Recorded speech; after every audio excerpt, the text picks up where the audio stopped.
Speaker. I rise to ask the question number 148/2019, directed to the Cabinet Secretary for Education. What is the implementation status of the computer laptops for primary school pupils project and establishment of computer classrooms in primary schools, which have been receiving funding since the financial year 2013-2014 to date? Thank you, Honorable Speaker. Very well. That one will be replied to before the Departmental Committee on Education and Research. Next will be the Honorable Malulu Ijendi, member for Malava. Thank you, Mr. Speaker. I wish to ask question number 149 of 2019 to the Cabinet Secretary for Education. 1, is the Cabinet Secretary aware that the non-teaching staff in schools and other learning institutions lack schemes of service which hampers their career progression and salary increments despite the critical roles they play in these institutions? 2, could the ministry consider developing schemes of service for the said staff? Thank you. Very well. That one will be replied to before the Departmental Committee on Education and Research. Next is the member for Kwanza, Honorable Ferdinand Wanyonyi. Thank you, Mr. Speaker. My question goes to the Cabinet Secretary for Education. My question is, what is the criteria used in the ongoing delocalization program for schools, for teachers, sorry? 2, does the ministry take into consideration factors such as age, locality, family status, welfare, and cultural values, among other factors, in the delocalization program? Thank you.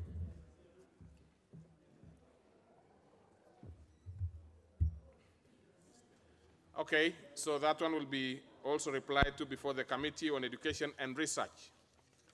And honorable members, having satisfied myself by the reason to which Honorable Kemosi did not ask the question when it was first asked, I am obliged to resign the decision I made to drop it and give him an opportunity to ask that question, because the reason he gave is reasonable as far as I'm concerned.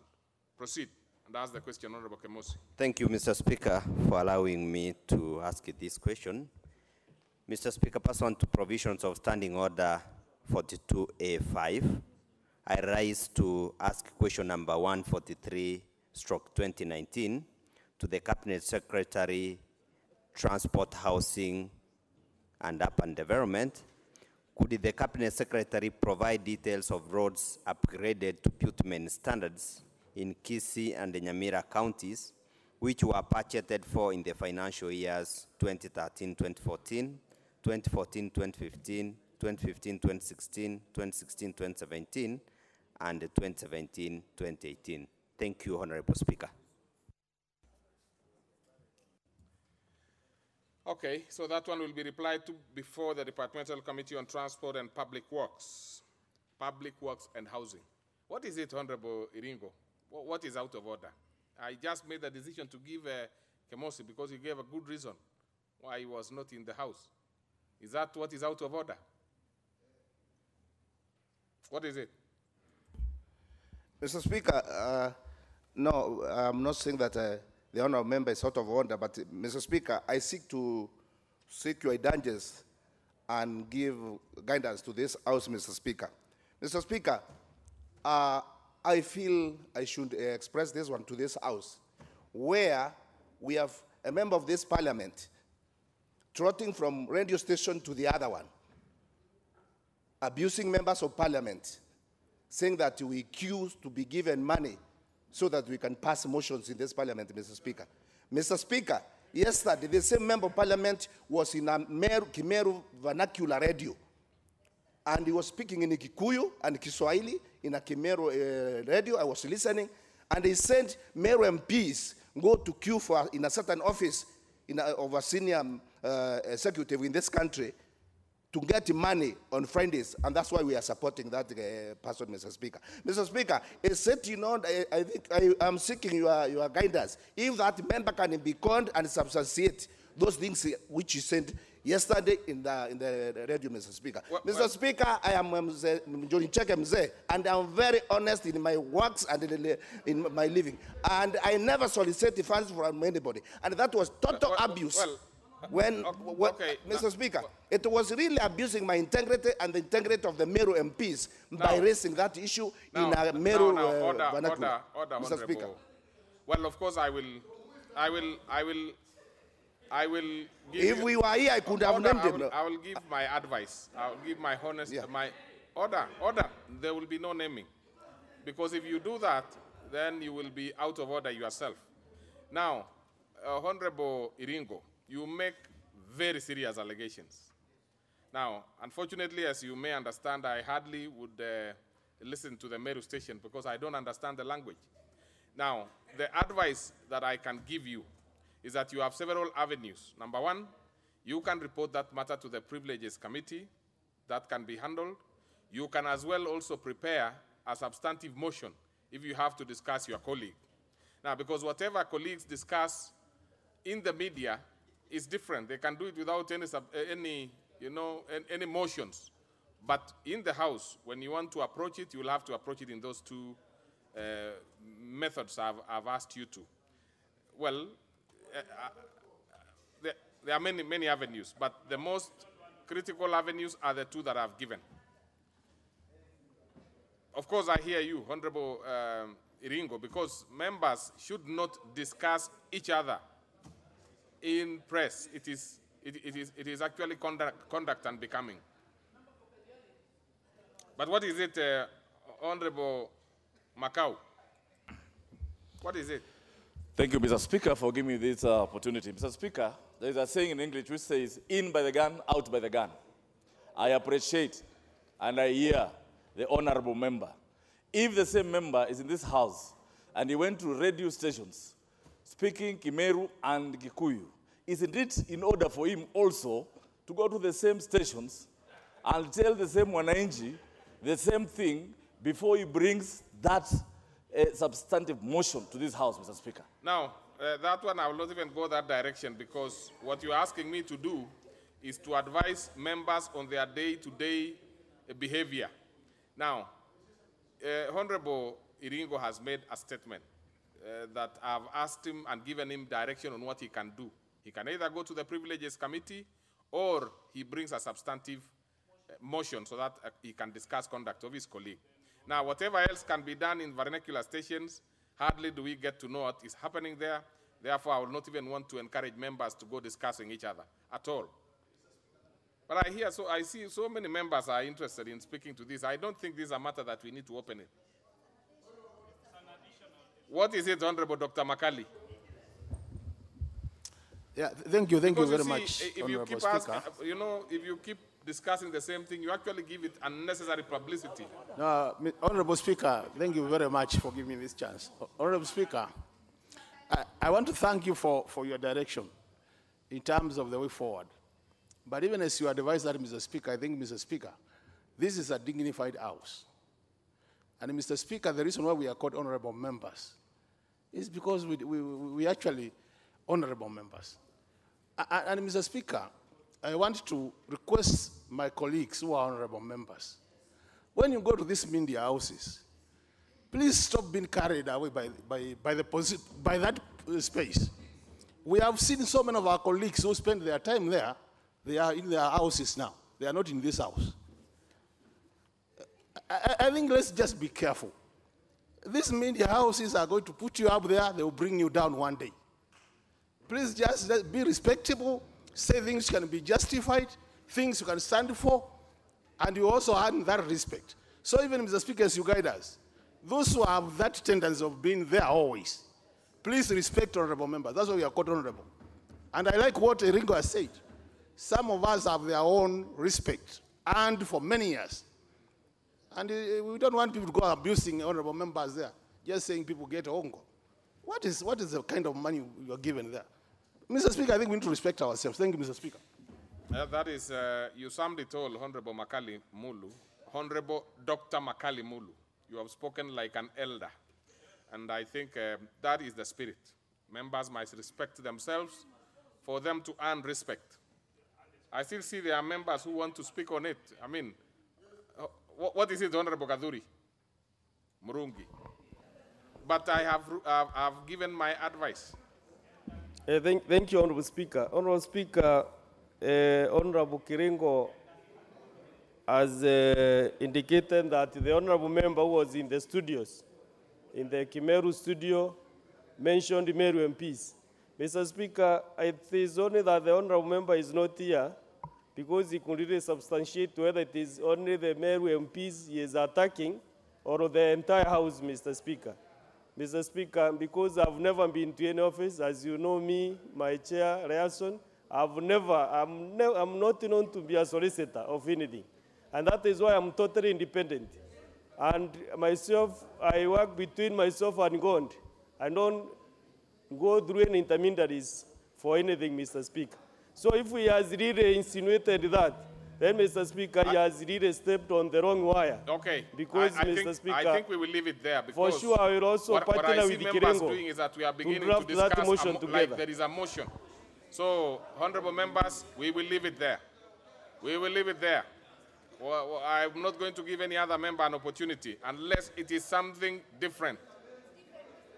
Unless it is something different, I mean, I do not think so. I see, Honorable,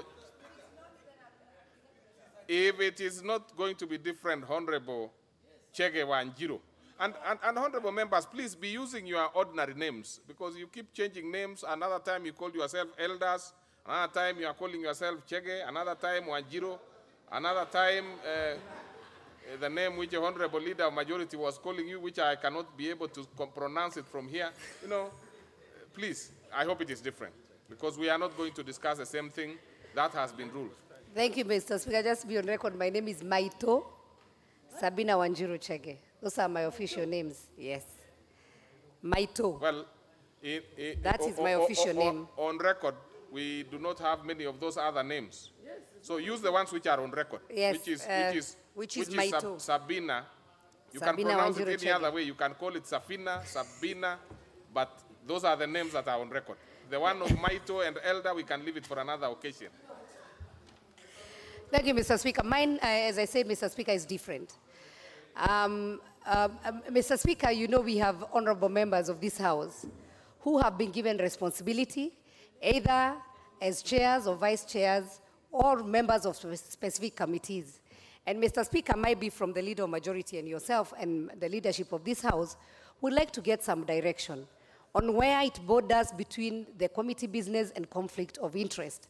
Mr. Speaker, if you have been given an opportunity to, for example, chair in education, and we know we have several members of this House who are also members of the unions, at what point then do you differentiate between being a union member or a secretary general and being a member of that committee?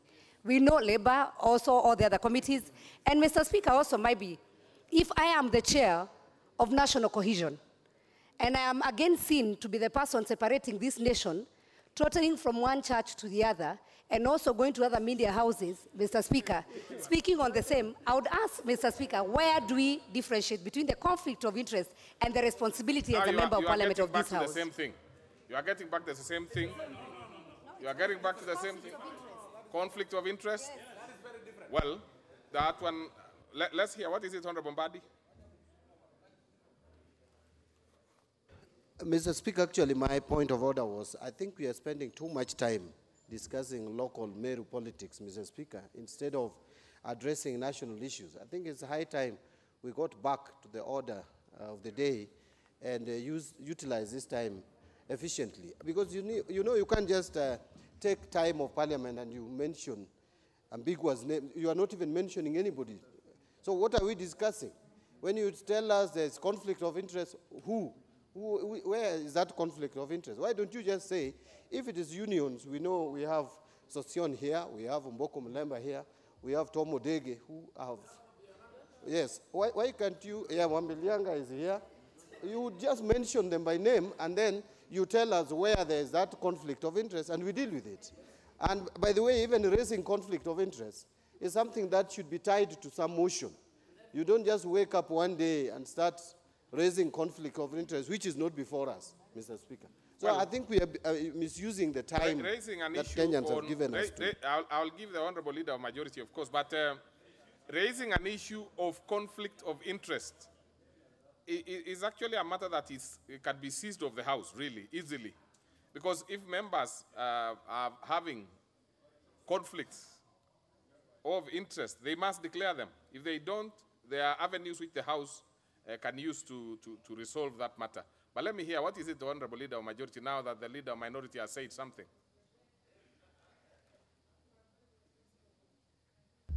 Mr. Speaker, one, we need to make it very clear that if you have to discuss a member of this House, you need to bring a substantive motion. And you have made it very, very clear. And then, of course, the advice given by our brother, Honorable Makali Mulu, I think sets everything right. I mean, we are honorable members. But the issue of conflict of interest, Mr. Speaker, is provided for in the standing orders.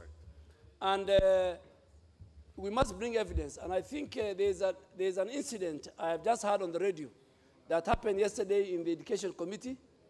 I'm sure you're going to chair the liaison committee. The chair of the Education Committee will brief the liaison.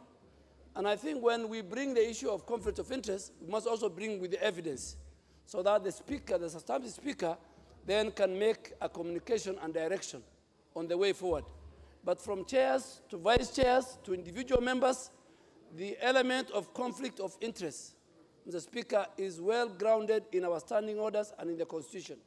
For example, if you worked for a company as a senior manager before you came to the House, Mr. Speaker, and that company is appearing before the committee, relevant committee, you must excuse yourself, because at one stage, you are part and part of that organization, so you might. And it's good to declare. People declare, and they say, on this matter, I will not be part of the discussion. And even when it comes to voting, you don't participate in the voting. All these are documented in the standing orders. But I think when we get evidence, we will, as a chair of a selection committee and as a leader, we will raise those evidence and areas where there's conflict of interest. At one time, you are a member or a chair, and at what time do you represent your organization outside the House? So I think your direction is good, Your Excellency. Well, as you put it correctly, that is a matter that can be seized by the House. But for as long as we do not have details and we do not have real information, the rest we will leave it for the normal channels for us to be able to handle it. Let's proceed to the next order, please. Order number 8, motion, criteria for allocation of school infrastructure improvement funds. Question to be put. On this particular one, the matter had been conclusively dealt with, and what remained was for the question to be put. And I therefore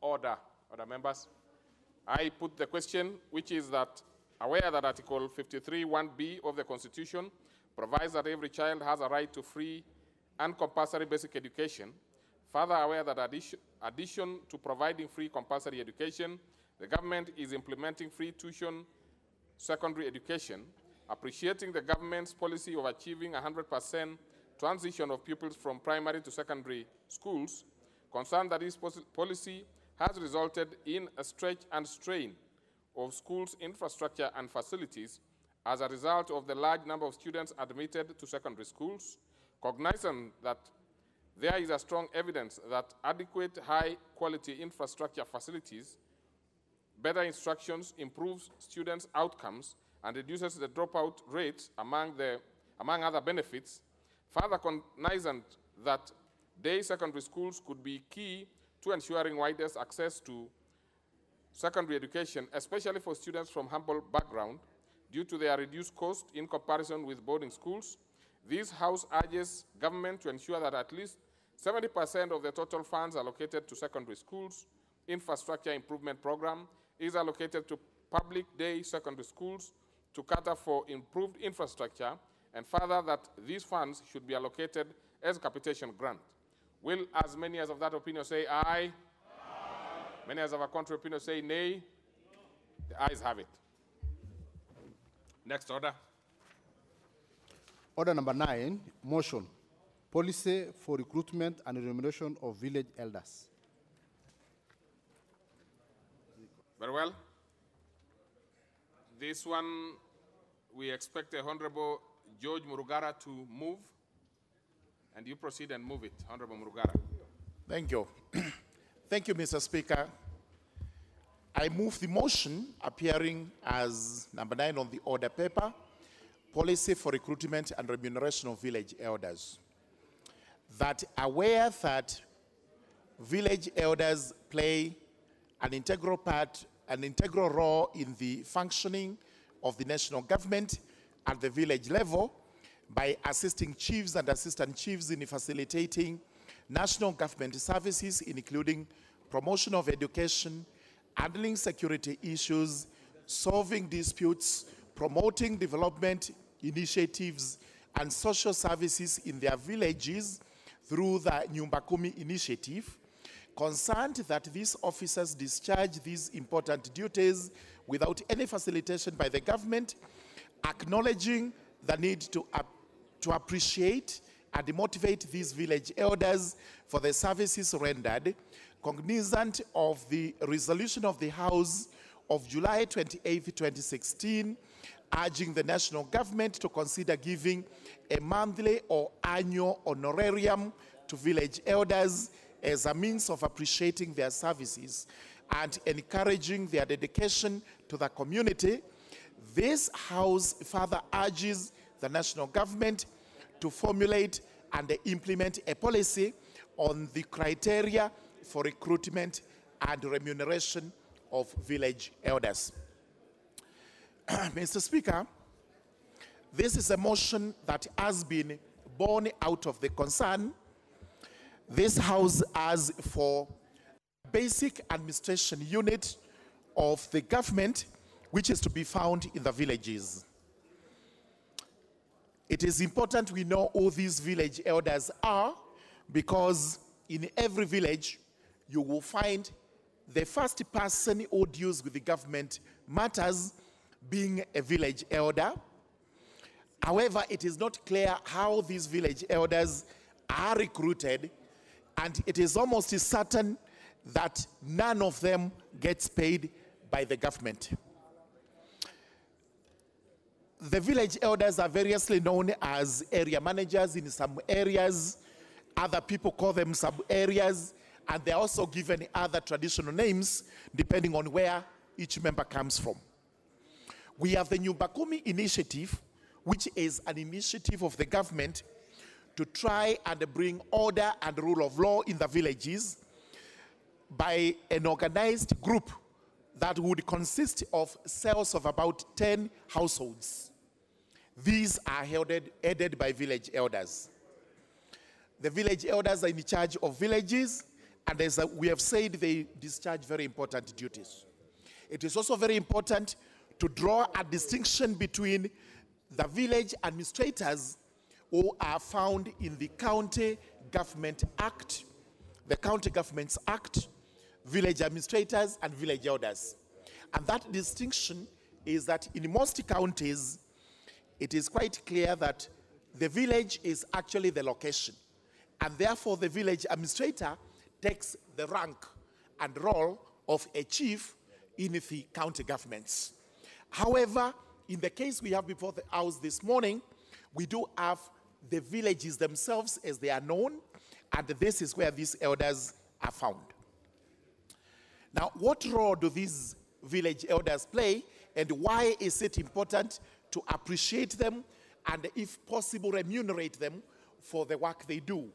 Why is it important that we have to have a policy on their recruitment? As I have said, village elders are the basic fabric of the government system in the villages. They play a pivotal role as the first port of call when it comes to any government matter that must be discussed in the villages. In a very few words, we would say village elders are jacks of all trades and masters of everything. Village elders are judges and magistrates in their local places, local villages. They are the ones in charge of the education system at the basic level. Security rests on their shoulders, while they are actually the dispute mediators trying to solve disputes in land, marriage, divorce, dowry, and whatever else. This social work which they do is actually for free, because the government has not recognized them, in spite of the fact that they render one of the best services we have in the villages. Now, the problem we have is that these village elders do all this work without receiving any form of remuneration from the government. In fact, I confirm, and I have done my research, that they are not even recognized officially, because they are deemed to be a creation of either the assistant chief or the chief at the village level. It would be important if we had some form of uniform or even badges or whatever form of recognition these village elders would have. In most cases, and this is not in dispute, village elders are paid in kind, and some of the payments border on the bizarre. It's bizarre what they get, absurd, absolute. Because you find, when you used to have local brews, possibly that is how they would be remunerated. Or if you've slaughtered a goat, you would offer him a goat head or something, which really is demeaning, and it is not what the government should be doing for its citizens. It is important to say, in this age and era, we should move away from practices that look like servitude. That we have people who are working without recognition, people who are working without a pay, people who are working without a policy being in place on how they would be recruited and what form of remuneration they would be expected to receive. This is the reason why this motion is before the House today, and I urge the Honorable House to discuss this matter in a sober manner, bearing in mind that the village elders possibly are watching us in the villages, and they are waiting for us because they've always been rendering services. We've just done an election about 2 years ago, and these village elders played a key role. I mean, in the ruling party coalition in the Jubilee, they were in charge of what was known as Cluster 30, which I think they did very well to deliver the votes. Recognition is therefore vital. It is important to have what we have said.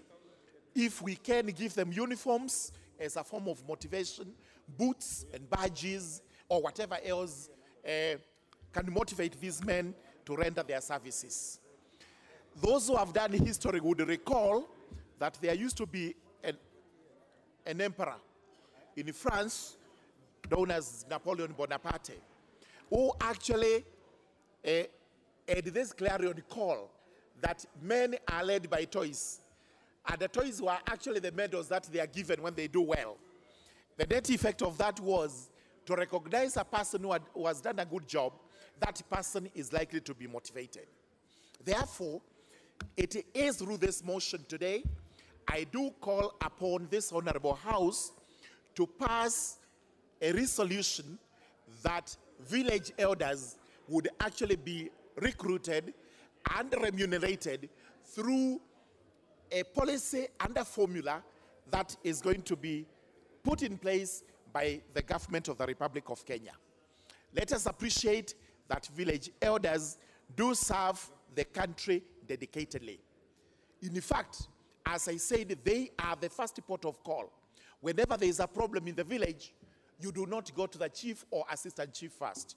You go to the village elder who, if unable to resolve the problem, escalates it to the assistant chief and then to the chief. We must also recognize their unreserved commitment to duty, because in most of these ones, you hardly hear any of them saying they would not be able to solve a problem unless that problem is beyond reach of that particular village elder. And it is also important to appreciate them that in a very unrelenting manner and desire, these people are committed to serve the community. I have had experience to discuss with them in my constituency, Tharaka, and I have met them at various levels. And they have always made this expression that when you go to Parliament, please urge the House to ensure that our interests are taken care of. Urge the House to make a resolution to the government that we should be recognized as either civil servants or any other kind of servants recognized in our civil service system. And I did make this commitment to them, and today we do have this motion before the House. So, in the conclusion, I would urge the House to consider in a very meticulous manner, in a very sober manner, that we reward the village elders. We urge the government, and we use the word urge to ensure that the government takes this issue seriously. It is important to say the government should not take us to be a talking shop, where we would pass resolutions like we did in July 2016, and then that is not implemented. It's also important for the Committee on Implementation to ensure that all motions that are passed by the House are implemented by the government. Therefore, let's recognize village elders, let's reward them, and today let us put in place a policy by the national government that would actually set down a criteria on how to recruit these village elders and a criteria on how to remunerate them.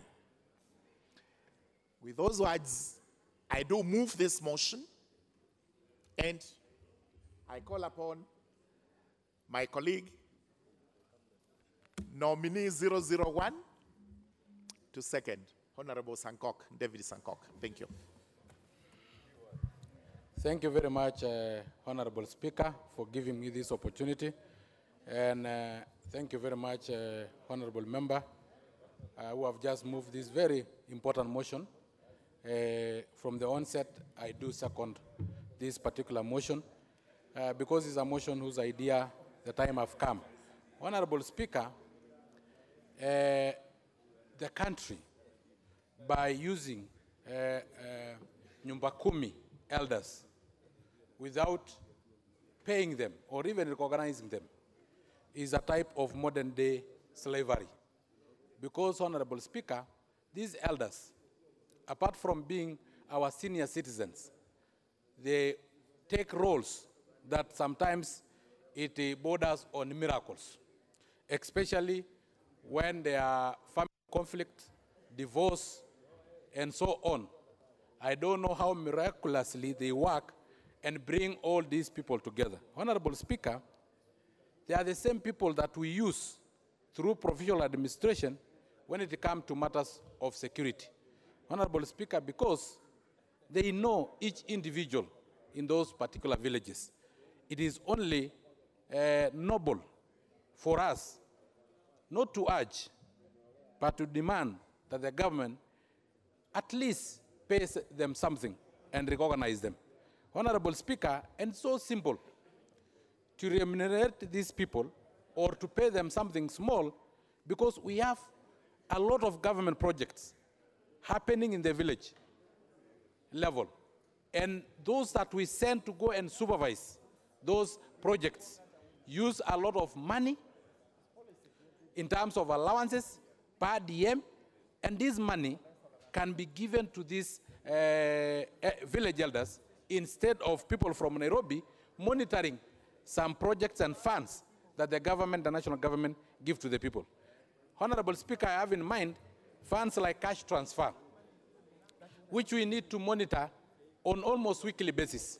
We need to know cash transfer to elderly persons, persons with severe disability, orphans and vulnerable children.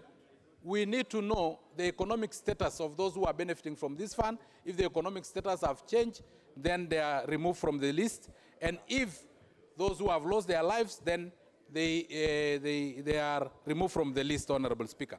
Honorable Speaker, if we have to pay people from Nairobi to go to Loyangalani in Marsabit, to go to Mpeketoni, to go and know which elder the son have been employed into maybe Fly Emirates as a pilot, and that the economic status of this person have changed, and that they need to now move out of the cash transfer.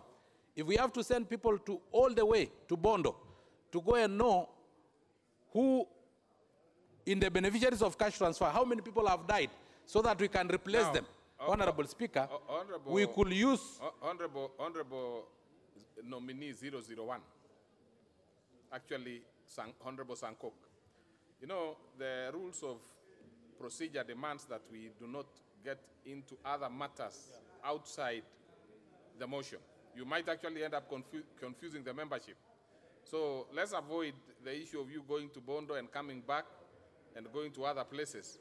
Just stick to this issue, the motion that deals with elders. It would really give a lot of, you know, light to the motion that is before the House. Honorable Speaker, the motion is to get funds to pay to these village elders. I'm telling you that there are funds that we waste by sending people to monitor some of these funds that the government give to the people, going all the way to Bondo or to Mpeketoni to go and monitor, and they are paid per diem, they are paid mileage. Instead of paying them, we could easily get that information as who have died and whose economic status have changed by paying that money to those village elders instead of sending people from Nairobi. I'm giving the government, you know, as a house, we should not only be lamenting, we should be giving solutions. If I say that village elders should be paid, it is this house that appropriate fund. We don't have another arm of government that allocate funds. So it is us to give solution on how we can allocate this fund. But I know, Honorable Speaker, having had some stories of people being chased from church, and you know it was very bad for you to be chased from a church, especially if you are an elder. You know, I think that is what confused the Honorable Speaker and did not get what I was saying, Honorable Speaker. And you know, in church, we always only chase the Satan by using Holy Ghost fire, Shindwe. And you know, when a member of this house is chased from church, it is actually worrying. And that is what I've worried the Honorable Speaker. Honorable Speaker, what I'm saying that we should not subject our elders into modern day slavery. If we want to deal with Al-Shabaab, let us use the village elders, because they understand who is new in this village, whose son have disappeared in this village. They can easily report. But how can they report and put their life in danger when we don't even recognize them? They don't have uniform, they don't have badges, they are just village elders who are just volunteering to do what the government should be able to do. That is modern day slavery. That is what we are saying, Honorable Speaker, that this House should consider allocating funds to the remuneration of these village elders. And I've given you a very easy way of getting funds from monitoring of our cash transfer, National Government Affirmative Action Fund, and even giving them position like school boards to be chairs or be members of the WESO Fund or Women Fund, or even, you know, there is a slight way of recognizing them and remunerating them. Honorable Speaker, again, these village elders are very important in our agenda of 100% transition to secondary school. If today there is a girl who have not gone to school simply because of early marriages, you know, the county commissioner sitting in a county headquarters will not know that farthest village. It is this village elder who can actually report. But if they don't have a means to the county headquarters, they don't have money, they are not remunerated, they don't have transport, how will they report these matters? We need these reports. And those who will give us this report, instead of us saying we should have numbers, NEMIS, every person in this country should be recognized through a number, We have village elders who can recognize everybody for us instead of bringing another system that will cost a lot of money. Let us first of all invest that money that we are investing in recognizing people through numbers. I don't know if it is that number that we are told in the end days they will be coming. But what I'm saying is that we have these elders who can recognize us instead of the numbers. So, Honorable Speaker, with those very many remarks, I second this motion and urge members to support this motion. Before I propose a question, I want to say I will interrupt immediately after proposing the question, the flow of this motion to allow the Chairman Agriculture to lay a paper. And also, I'm not giving you now, after I propose the question.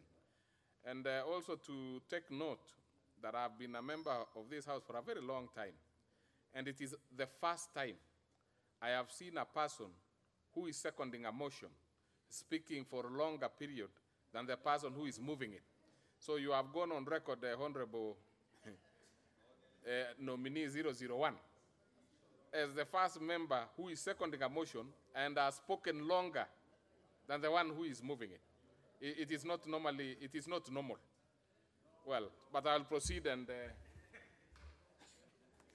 propose a question, which is that aware that the village elders play an integral role in functioning of the national government at the village level by assisting chiefs and assistant chiefs in facilitating national government services, including promotion of education, handling of security issues, solving disputes, promoting development initiatives and social services in their villages through the Nyumba Kumi initiative, concerned that these officers discharge these important duties without any facilitation by government, acknowledging that the need and to appreciate, motivate these village elders for service rendered, cognizant of the resolution of the House of July 28, 2016, urging the national government to consider giving a monthly or annual honorarium to village elders as a means of appreciating their services and encouraging their dedication to community.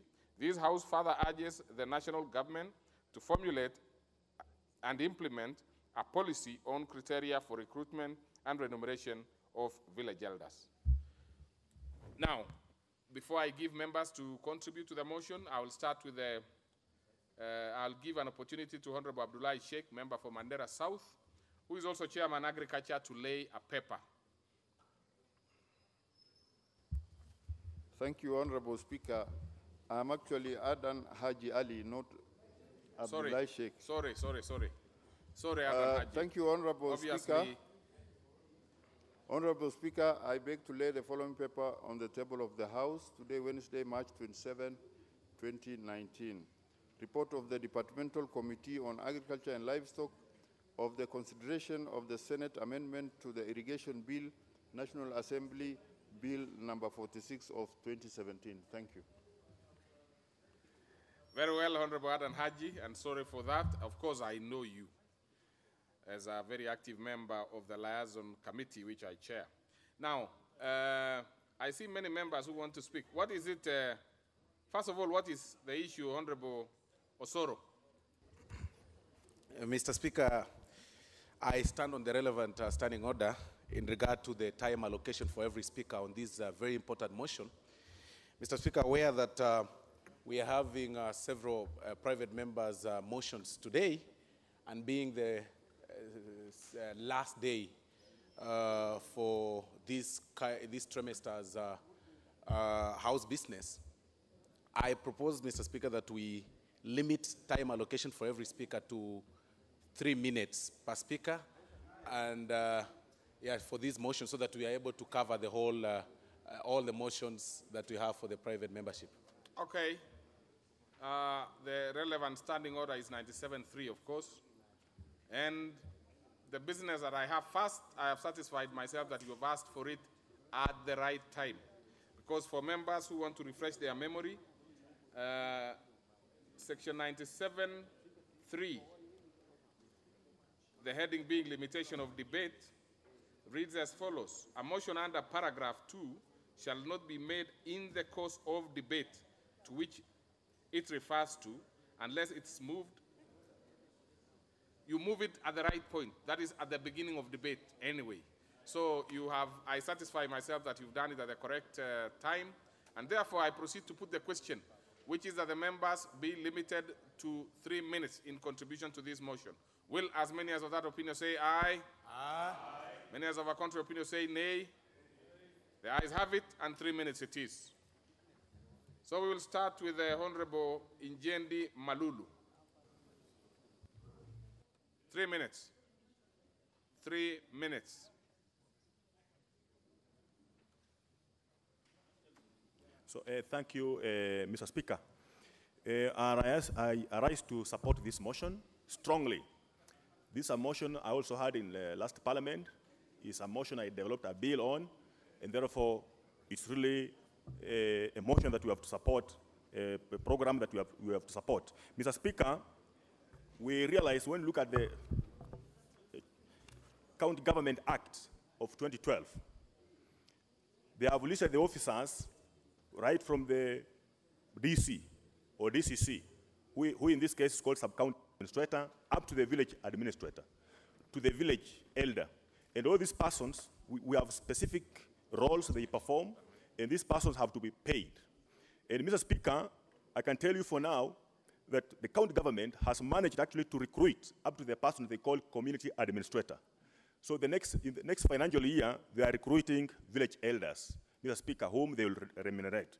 But Mr. Speaker, when you look at the National Government Coordination Act of the same year, 2012, Mr. Speaker, it does not recognize the village elder who has been in existence right from independence. They have, of course, the county commissioner, they have the deputy county commissioner, they have the assistant commissioner, they have the chiefs. But, Mr. Speaker, they don't have village elders who have been performing important functions for the government, for the national government. So, Mr. Speaker, I would really urge, without even going into the works, the functions these particular persons perform, that we really support this, that the government or whoever is concerned, the minister concerned, really to develop a policy on remuneration and recruitment of these particular persons. Mr. Speaker, I support. Honorable, just a minute. I see the gentleman who is top on the list is Honorable Sankok, but unfortunately he has already seconded. So he has spoken and he is top on the list. So unfortunately he's not going to be given an opportunity. We'll have Honorable Martin Owino. Thank you, Mr. Speaker. I rise to support this on a practical point of view that I think I'm the only son of chief in the house, so widely known as was chief. Mr. Speaker, my father worked with these people, and I can say. Well, who is that on a point of order? Honorable Elisha. What is it? Is it about the chief or chieftainship? Come to the dispatch box.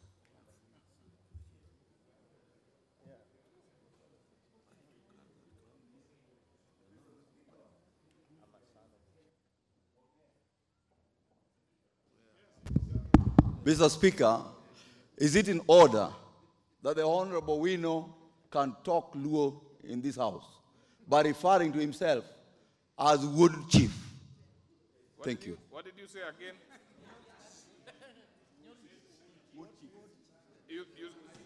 You see, you have actually spoken. I didn't hear Honorable Wino, but I actually rule you out of order because already you have actually spoken in the language you condemn your colleague having spoken.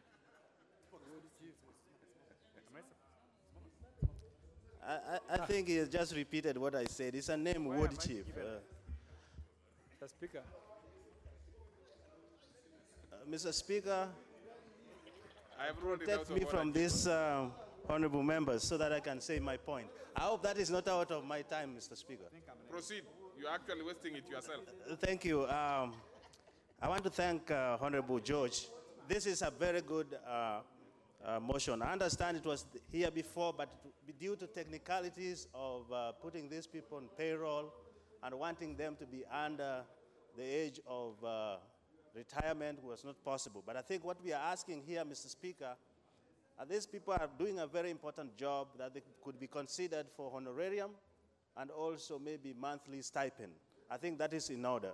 Mr. Speaker, if it were not for the village elders, the divorce rate would be high, the suicides that now is now more probably even epidemic would be beyond the repair.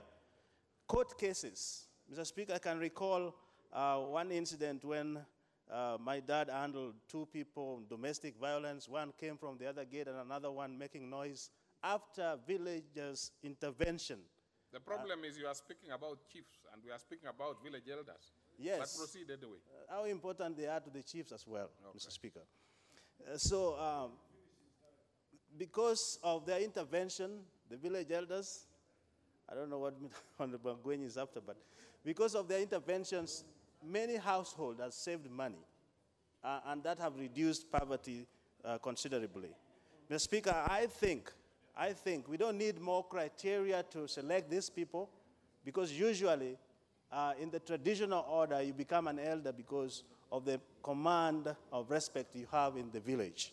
And that is there. What is missing, Mr. Speaker, is these people are 24 hours on job, and they are counselors, and they are judges, and they are lawyers in their own right, and they maintain order in the community, in those villages, sub-locations, and locations. I think we should set a budget for them, which could be in terms of allowances or honorarium, because through PSC, it might not be possible. So I support. Very well. So we'll have Honorable Dr. Pukose. Asante Bwana Speaker kwa kunipa. I see Jimmy is complaining that he's an elder, he should speak about this, but he's an elder here, not a village elder. But proceed, I'll give him an Asante Bwana Speaker kwa kunipa fursa hii ili kuchangia mswada hii ambayo Bwana Speaker inaomba serikali kutengeneza sheria ambayo inaweza kuwapa marupurupu wale nyumba 10, mkasa na wale ambao wanasaidia katika kule kijijini. Bwana Speaker, hao wamekuwa watu ambao kwa muda mrefu wamefanya hii kazi bila malipo yote. Wasee wa mtaa wametusaidia kwa kazi mingi. Unapokuwa na shida kule kijijini, yule mama ama hata kule kama kuna mgeni, msaa mdandi anajua. Unapokuwa wanapeana hata mambo ya vitambulisho, Bwana Speaker, hao wasee wanahusika kwa mambo ya kuweza kujua ni nani katika sehemu hii ndiye hajapata kitambulisho ama jambo lolote linapofanyika kule, hata tukiwa na matanga. Hawa ndio husanya watu pamoja ili kuweza kutafuta namna ya kuweza kusaidia walioathirika.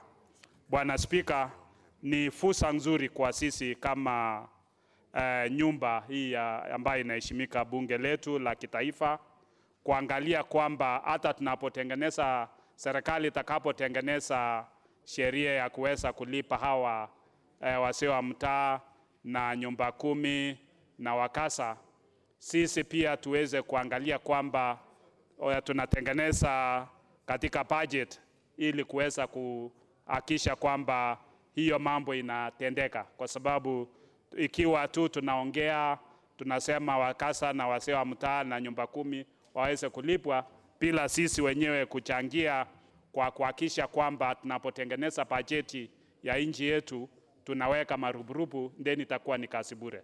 So Bwana Speaker, kwa hayo naunga hii mswada ambaye naona ni muhimu sana, na natarajia kwamba kwa kipindi mfupi sana hii pesa itapatikana na wasee wa mtaa kule kijijini wataweza kupata marupurupu. Kwa hiyo Bwana Speaker, naiunga. Asante sana. Okay, Honorable Mushangi, member for Runyenjes.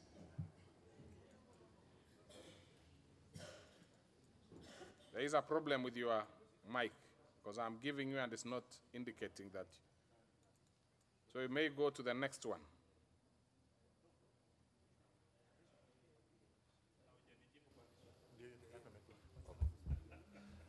Okay, thank you. Thank you, Honorable Speaker, for the opportunity to add my voice to this very good motion to do with our village elders. And let me start by saying that, Mr. Speaker, this is an idea whose time has come, because the village elders Mr. Speaker, are a very famous lot in our society. When people die in our villages, they go to our village elders. When there is an issue that requires the government to know, our people go into the homesteads of our village elders. So, Mr. Speaker, this is a group of people who have been rendering services, working so closely with our chiefs and our assistant chiefs in the many things that our government does, and it is time that we support the idea of having them motivated and remunerated, Mr. Speaker. You will find that when you meet them, they are very organized. You will find that there is the group that is the junior village elders. We have got the senior village elders. We have even retired village elders. A person who is a retired village elder but has never earned a coin, has never been motivated, has never been appreciated for the services that he has been offering for his country. Many of them, Mr. Speaker, have even risked their lives because they attend to some issues that are risky by themselves. So I support the idea of having them get something at the end of the month so that at least they are able to cater for their daily expenses. It is very shocking, Mr. Speaker, that there is something for the many people who work in our government today, but there has been nothing for our village elders.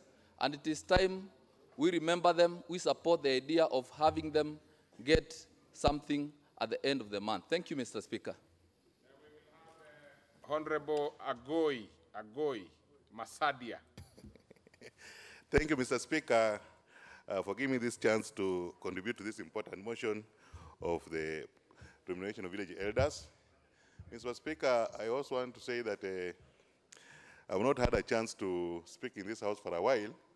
We are so many, and every time I ask to speak, I never get the chance. So I want to thank you for giving me this chance.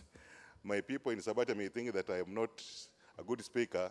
I want them to know that we are so many, and we don't always get the chance to speak every time we ask. And the speaker sometimes, the eye does not catch me. Today it has caught me. I want to say thank you. Honorable Speaker, village elders are very important in our country. They don't have even working hours. They work day and night, but they are not remunerated.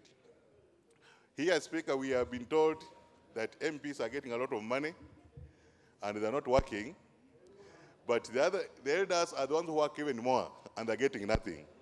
So I want to support this motion to say that the elders have to be paid and the government has to put a policy in place which should also ensure that the elders that are being selected, there is a method which is used for selecting them.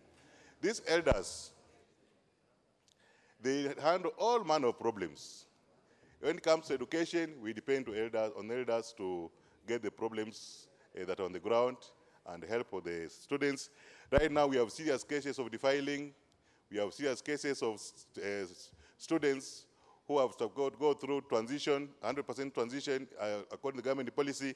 We depend on these elders to look in those homes and get all those students to go to schools. Defiling, we want to get to those people who are bad in the villages to be apprehended so that we eliminate those cases. We depend on these elders who bring up the information to the chiefs and that on to the government. Dispute resolution, Mr. Speaker, is very important.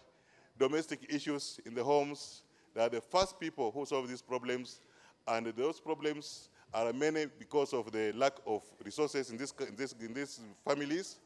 You know, Mr. Speaker, we have had problems with the economy. Families are going down financially, and that has caused a lot of domestic problems. And the elders are the ones who are helping us to solve these problems. So I want to request that the government goes ahead and formulates this policy. And Honorable Speaker, I want to request that we change this to say, instead of saying the government the House further argues the government, we say the House directs the government to do this, to formulate and implement a policy on the criteria for the recruitment and remuneration of village elders. Thank you, Mr. Speaker. Very well. So we will have Honorable Mwirigi Paul. Asante sana Bwana Spika. Nimesimama kuunga mkono mswada huu, na ni mswada ambao utasaidia sana wale wazee ambao wanasaidia kule vijijini. Hao wazee Bwana Spika huwa wanafanya kazi usiku na mchana kuhakikisha ya kwamba tuna usalama wa kutosha, na wale wazee hakuna kitu ambacho wanapata. Na ndiposa asubuhi ya leo ningeuliza serikali iangalie na iweke mikakati mwafaka ya kusaidia hao wazee, sababu wakati ambapo huyu mzee anajitolea ili kufanya kazi, na ni kazi saa zingine inahatarisha maisha yao, Bwana Spika, ni kazi ama ni jambo ambalo serikali yafaa kulishughulikia. Hao wazee wakati ambapo ama wakati kama huu serikali inasema ya kwamba watoto wote wanafaa kuenda shule za sekondari, wale ambao wanahakikisha ya kwamba hao watoto wamejiunga na hizi shule ni hao wazee, Bwana Spika. Hao wazee vile vile wakati ambapo kuna migogoro katika vijiji vyetu, watu wanapigana pale, ndio wale ambao wako katika mstari wa mbele kuenda kupingana na haya mambo, ama kuenda kuwafanya hao watu washirikiane kwa pamoja ili tukose ama ili ile misosano ambayo iko iweze kuondolewa. Kwa hivyo Bwana Spika, serikali ina jukumu kuu ama ina jukumu kubwa ya kufanya ama kuhakikisha ya kwamba hao wazee wanapata hela angalau za kuwafanya wasikie ya kwamba pia serikali inawashughulikia wakati ambapo wanafanya hii kazi. Vile vile Bwana Spika, ningeomba serikali pia iweze kuwapa sare au wazee ambao huwa wanasaidia kule vijijini, ili wakati ambapo wanafanya hizi kazi wanajua ya kwamba hii serikali inawashughulikia. Pia ikiwezekana wawe na afisi mahali ambapo wanaweza kuwa wanafanyia kazi, sababu hawa ndio wako katika ama ndio wako karibu na wale wananchi ambao wako na shinda, ama pale shinda inakuja ama pale ambapo tuna mambo ya ambayo yanaleta kutoeleano katika vijiji, ndio ambao wako katika huu mstari wa mbele. Kwa hivyo Bwana Spika, ningeomba tu, sababu wakati huu ukiangalia gharama ya maisha imeenda juu, na vile vile hao wazee wakati ambapo mtu anafanya hii kazi, Your time is over. So Honorable Mbui.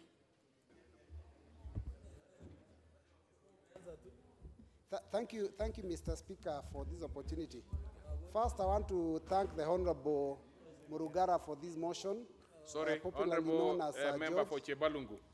I have actually pressed your line, so please, you will have to put it on the intervention slot so that you do not get disadvantaged. Proceed. Yeah, thank you, Mr. Speaker. Now, Mr. Speaker, as we discuss this motion on the village managers, maybe what we need to identify as we talk about their remuneration is to ask ourselves exactly what do these village managers do. And Mr. Speaker, they actually are the link between the national government and the grassroots. And they represent in the villages law and order. So, Mr. Speaker, if someone dies in the village, this is a person who's likely to be the first one on site. Whether it is a natural death or a crime related, they will be the first ones there. They're expected to be there. Mr. Speaker, if there is theft in the village, they're expected to also be there to handle that issue. Mr. Speaker, if there is any case of domestic violence, man being beaten or beating his wife, they will be expected to be the first ones there. Mr. Speaker, issues even of divorce, issues of fights for property after death, issues to do with boundaries, these are people who are constantly on the ground and handling these issues on behalf of the government. Whenever we pass government policy, like recently we talked about 100% transition from primary to secondary, we are expecting that to be implemented, but the machinery the government can use, to identify those children that have not gone to secondary is through the same village managers. Mr. Speaker, our Labor Act, of course, says we should not have children being used as child labor. It is still the same people that will identify and ensure these government policies are adhered to. In Education Act, we talk about children not being sent away from school. They are also the same ones expected to do that, Mr. Speaker, to ensure that children stay in schools. So these are people who really work. But, Mr. Speaker, even when we are giving funds at the grassroots, we will invite them. For example, when we are giving bursary, they are the ones who will be helping us to identify. But their children cannot benefit because, of course, everyone in the village, you say, no, you are our leader, you cannot benefit. When we are identifying people for cash transfer programs, they are still the same ones that will assist the government in doing the identification. Again, they are denied because they cannot benefit themselves. When there's issues to do with relief food, they're also the ones who identify the people that should be assisted. So, Mr. Speaker, these are people that do a very critical role for this republic. And, Mr. Speaker, the Article 41 of the Constitution says that every person has the right to fair labor practices. These are employees because they are working for the government, on behalf of the government. And Article 41(2) says, Jimmy Nuru Angwenyi. Thank you, Mr. Speaker, for giving me a chance to contribute on this issue of the elderly people. Mr. Speaker, village elders are the first element of administration in this country. Village elders happen to have lived in a family which used to provide chiefs, assistant chiefs, and village elders.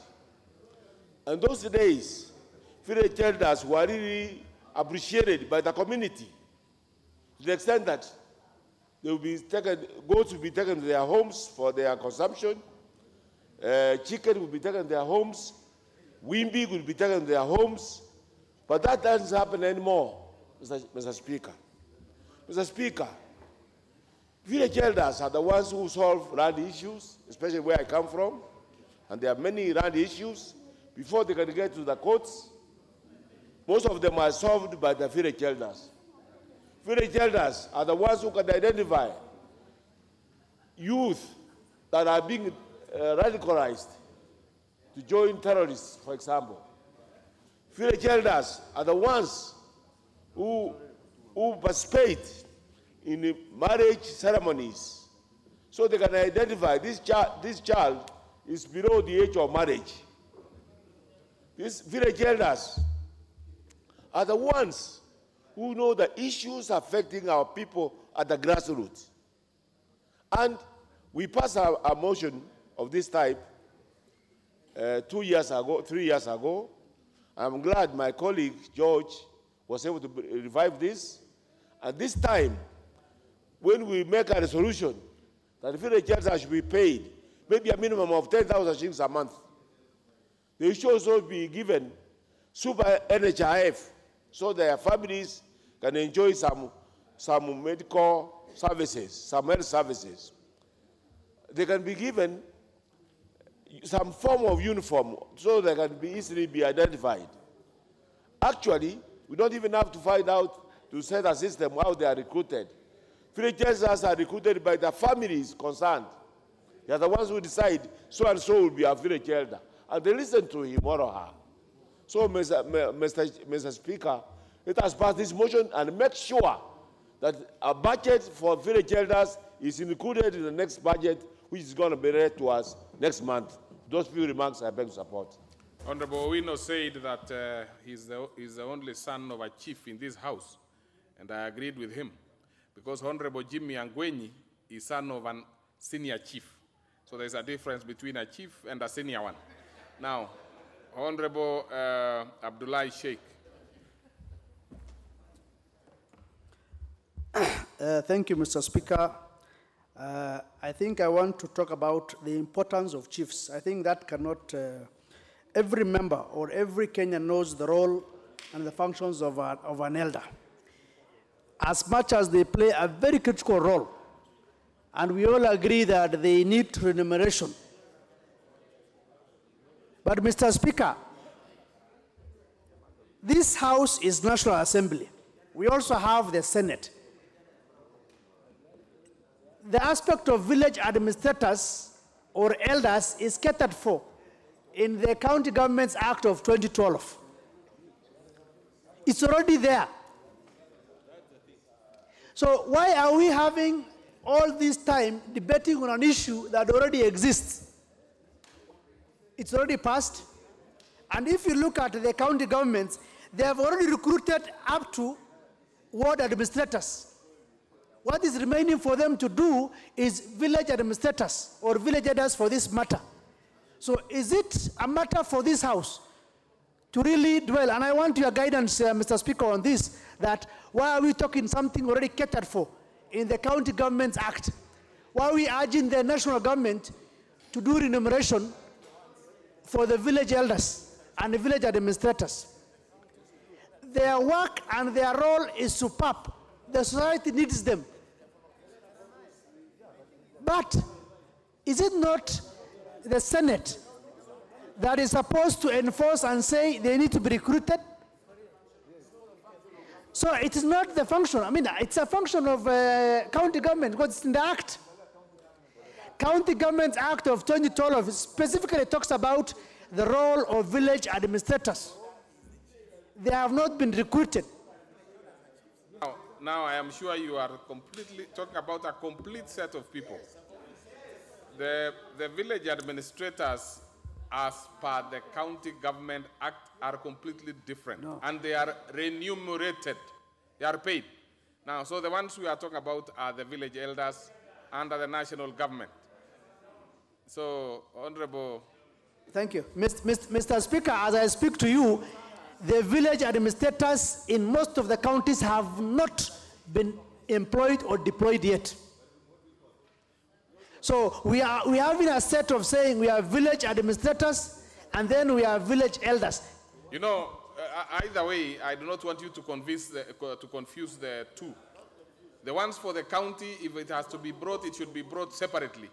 This one, as far as I am concerned, are the village elders, those ones who are attached to the chiefs, and the chiefs are to the side of the national government. The county ones are different. And if you, I do not know whether it requires your information. Honorable Sheikh, you require information?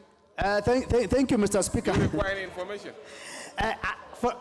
From the onset, I said that the role of village elders is very, very important and paramount. They do a lot of work. My only point was who is supposed to remunerate, but otherwise, having village elders in every village and the work they do, I mean, we all understand and we want them remunerated, but we are trying to say who is supposed to remunerate.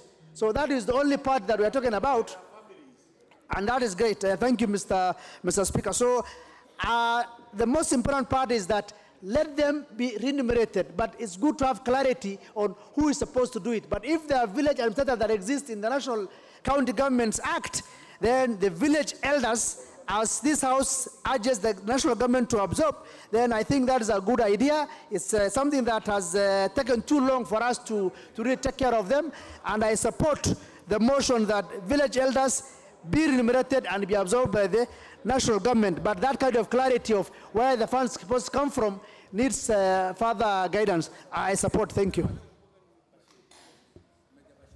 The Honorable Nakara Lodepe, Turkana Central. Mheshimiwa Spika, ningependa kuungana na wenzangu ambao wameunga mjadala huu vilivyo. Mheshimiwa Spika, sera ni kanuni ambazo zinatusaidia kufanya uamuzi ulio bora. Sababu ya kuwa na sera hizi, Mheshimiwa Spika, inatusaidia kufanya uamuzi iliyo bora. Hakuna vile tutasaidia wazee wa mtaa kama tutakuwa na sera ambazo zitawalinda na kuwafaidi. Kwa hivyo, Honorable Speaker, ili kusaidia wazee ni lazima tuwe na sera ambazo zitakuwa sheria na zitafuatwa kikamilifu, ili hata baada ya serikali yoyote kuingia ama kutoka, tutakuwa tumeweka sera ambazo zitasaidia wazee.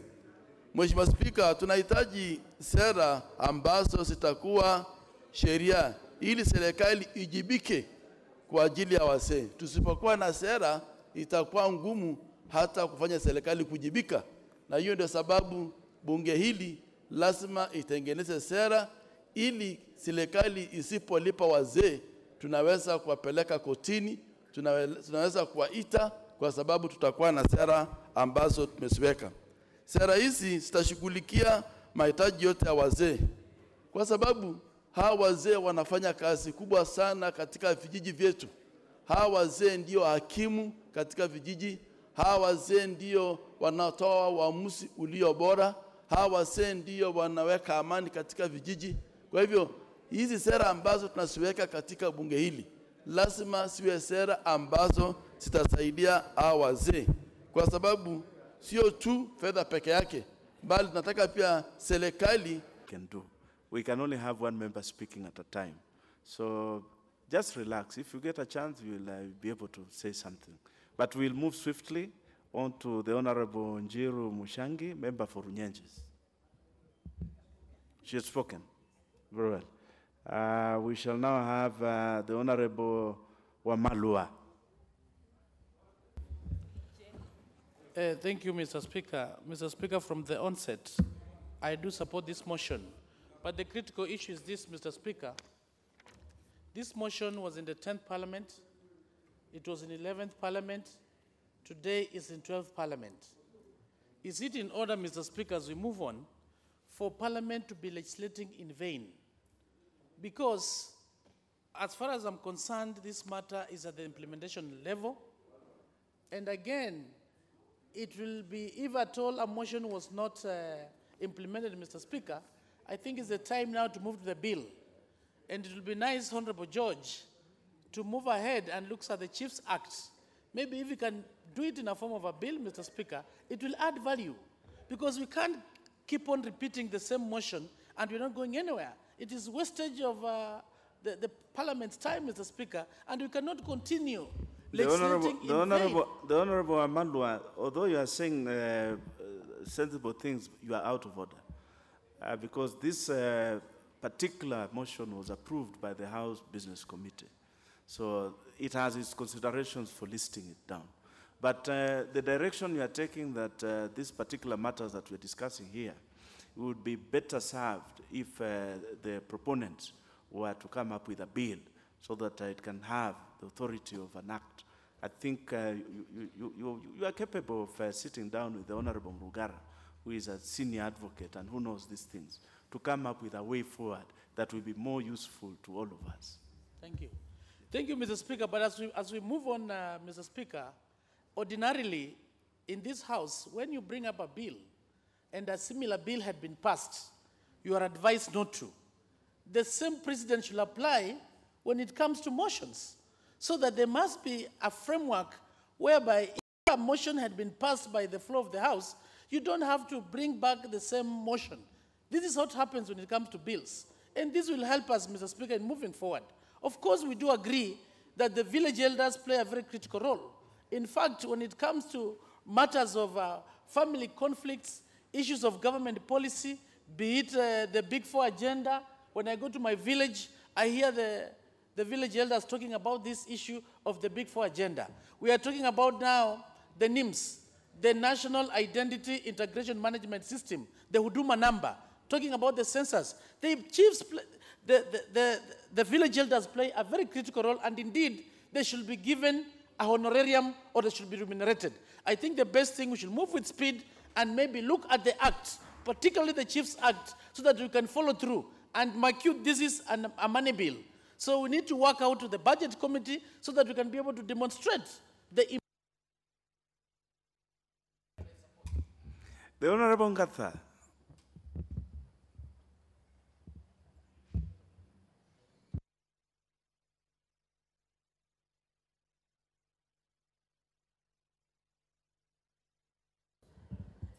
Thank you, Mr. Speaker. Mr. Speaker, I support the motion, but I would like to ask my friend and my brother, Honorable Murugara, if it is possible, we have some, or maybe we change the name, the elder, to village administrators so that they can be able to take care of the old and the youth. So I'm requesting if it is possible for him to do that. Just that. Thank you. Very well. We shall now have the Honorable Wanyonyi Kevin, member for Kwanza. Mr. Speaker, thank you very much for this opportunity, and I want to echo what Honorable Chris Omola has just mentioned. We actually discussed this motion, and I think we therefore, at this stage, want to ask the Department of Finance to be able to assist us fast-track this and give the elders, not administrators, elders who should be able to give them money. These are very important people. We understand what they do. They're the people who actually understand the villages. To me, in my constituency, Mr. Speaker, I'm using them to vet those who actually deserve to be given bursaries. They're very important people, and therefore I think the work they have been doing, particularly even security of various areas, these are the first people to be able to help us. I therefore want to ask the mover of this motion to go further and actually make it into a bill. Because we discussed this 2016, and it was passed in this House. So I was surprised that the Committee of Implementation has not looked at this, and therefore at the same time, we want the Committee of Implementation to be able to look at this particular bill, motion, so they can be able to fast-track it and possibly ask the Department of Administration, the Committee of Administration, to have a supplementary budget for the same, so that these elders can be paid, and they are so important. In my own case, Mr. Speaker, I've had cases where there's a divorce. These are the first people who understand the culture of the people in the various areas, and they deal with that. When there's a quarrel, when there is anything else, information from the government to go down to the areas, they are the people who actually carry the message of the government. And so they are very important, more important even the DO and the DC, because they are the people who the first call that we meant to. So, Mr. Speaker, without wasting too much of the time, I want to give them first to the other people. We want the mover to be able to see if we can have a supplementary budget for these people so I can start paying them this year. I support. Honorable members, I would like to hear some contribution on the mechanics of how this proposed payment to these elders, because we seem to be in agreement that they should be paid. But the mechanics on how that can happen in light of the reality of SRC and the employment regime, legal regime in the country, how we can go about that. I think we need to speak to that so that we can find a way forward. The Honorable Mutunga Kanyuithia, member for Tigania West. Thank you, Honorable Speaker, for the opportunity to add my voice to this motion.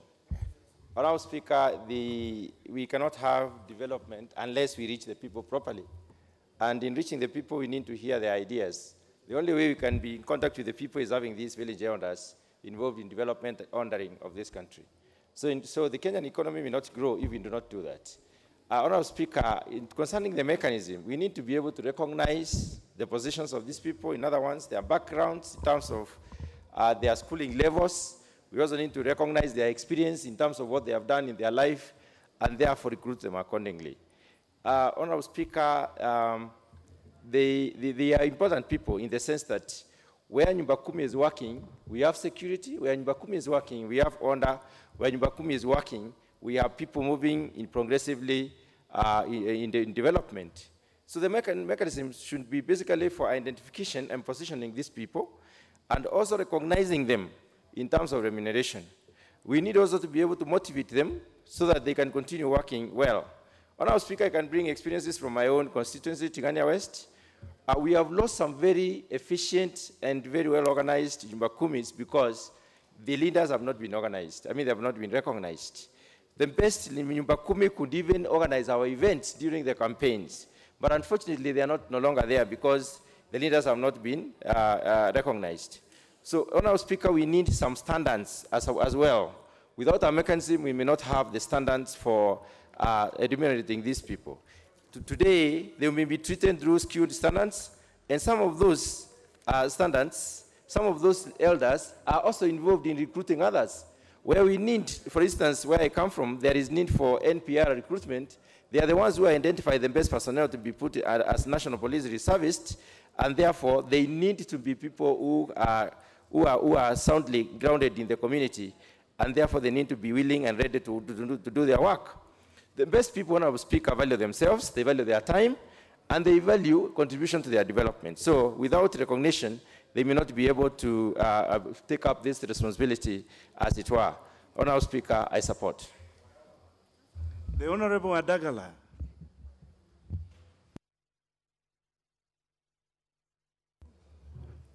Yeah, thank you, Mr. Speaker, sir, for giving me this chance also to contribute on this motion. I want to thank you, Honorable Mlungara, for bringing up this motion at this time. Although Honorable Wamalwa says it has been there all through, and I think since it has been deliberated in all the houses that have been there before, I think this is the right time for this issue to be solved once and for all, Mr. Speaker, sir. The village elders are doing a great job in our villages. These are the first people on the ground before any information is reached to the chiefs or the assistant chiefs. And I've seen in my area, Mr. Speaker, sir, these old and young lady and the old men and women do a lot of work. They go from house to house in case of anything concerning the government. These village elders make sure that the information reaches to the people where they are. And you'll find in some cases they go out during the rain seasons, sometimes in a hostile environment. You'll find the village elders are out there working to ensure there is peace, to ensure information reaches to the people.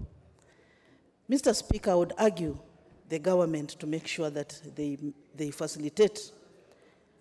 The village elders should be facilitated with a monthly stipend to make sure that maybe as some of them work at night with the torches, they may not be having the batteries, since most of them don't have power in their homes. I think a monthly stipend would encourage these people as they work. They know that they are really working for the government. And that's just a small stipend to make them maybe manage their daily lives, maybe something to eat for the family, maybe for medical, whatever. I think it's high time now, since now this parliament is discussing this issue for the third time, it should be discussed once and for all to ensure that the village elders are at least given something to make their work easy as they assist the assistant chiefs and chiefs in the villages. Therefore, Mr. Speaker, I would want to support this motion, and in supporting, I'm saying the people, the elders should be remunerated accordingly. Thank you, Mr. Speaker. Sir. We shall now give the elder in the house, the Honorable Muture Kigano, Senior Counsel.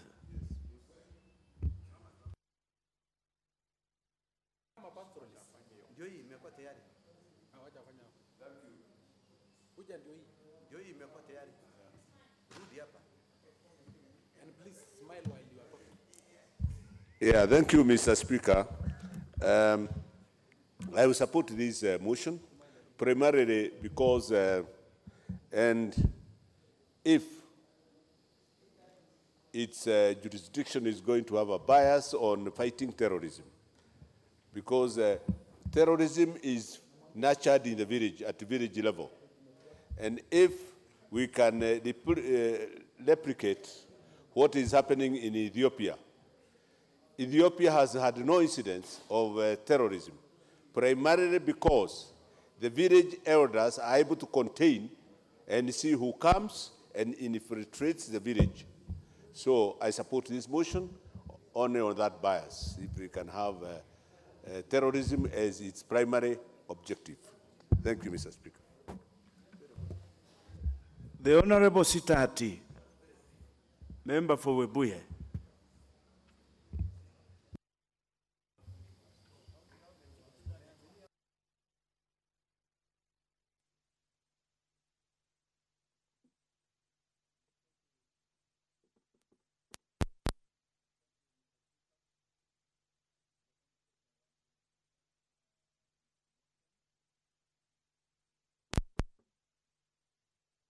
The Honorable Dan Wanyama Sitati, move to the next one. You don't seem to be very clear.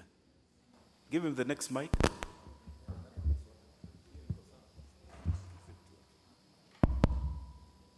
Thank you. Thank you, Mr. Speaker, for giving me this opportunity. On the onset, I want to support this motion with the knowledge that village elders are actually the foundation of the national government. And for a long time, I think the national government has taken them for granted.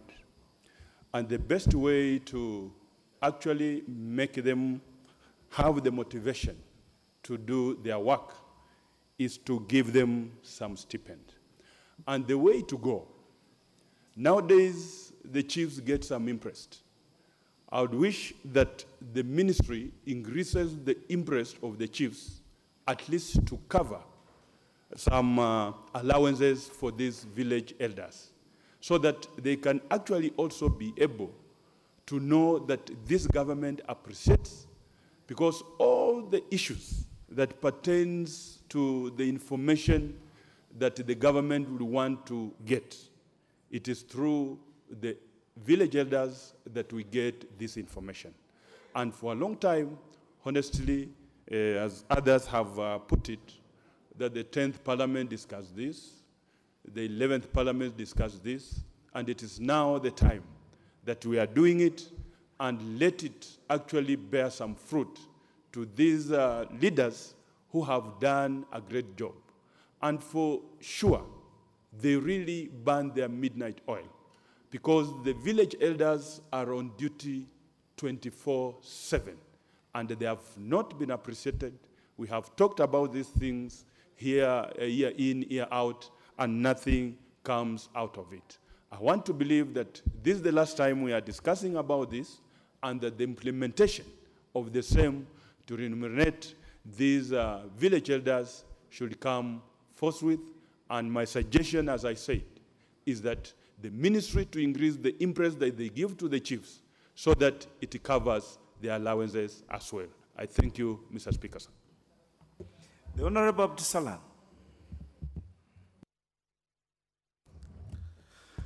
Thank you, Mr. Speaker. I also rise to support this motion. No doubt, Mr. Speaker, that village elders are the entry point of locations and sub-locations, and hence the need to give them incentives to motivate them the work they are doing. As we are speaking, chiefs and assistant chiefs are already closely working with these village elders, and when you look at how they are working, most of the committees they have established at the location and sub-location levels are actually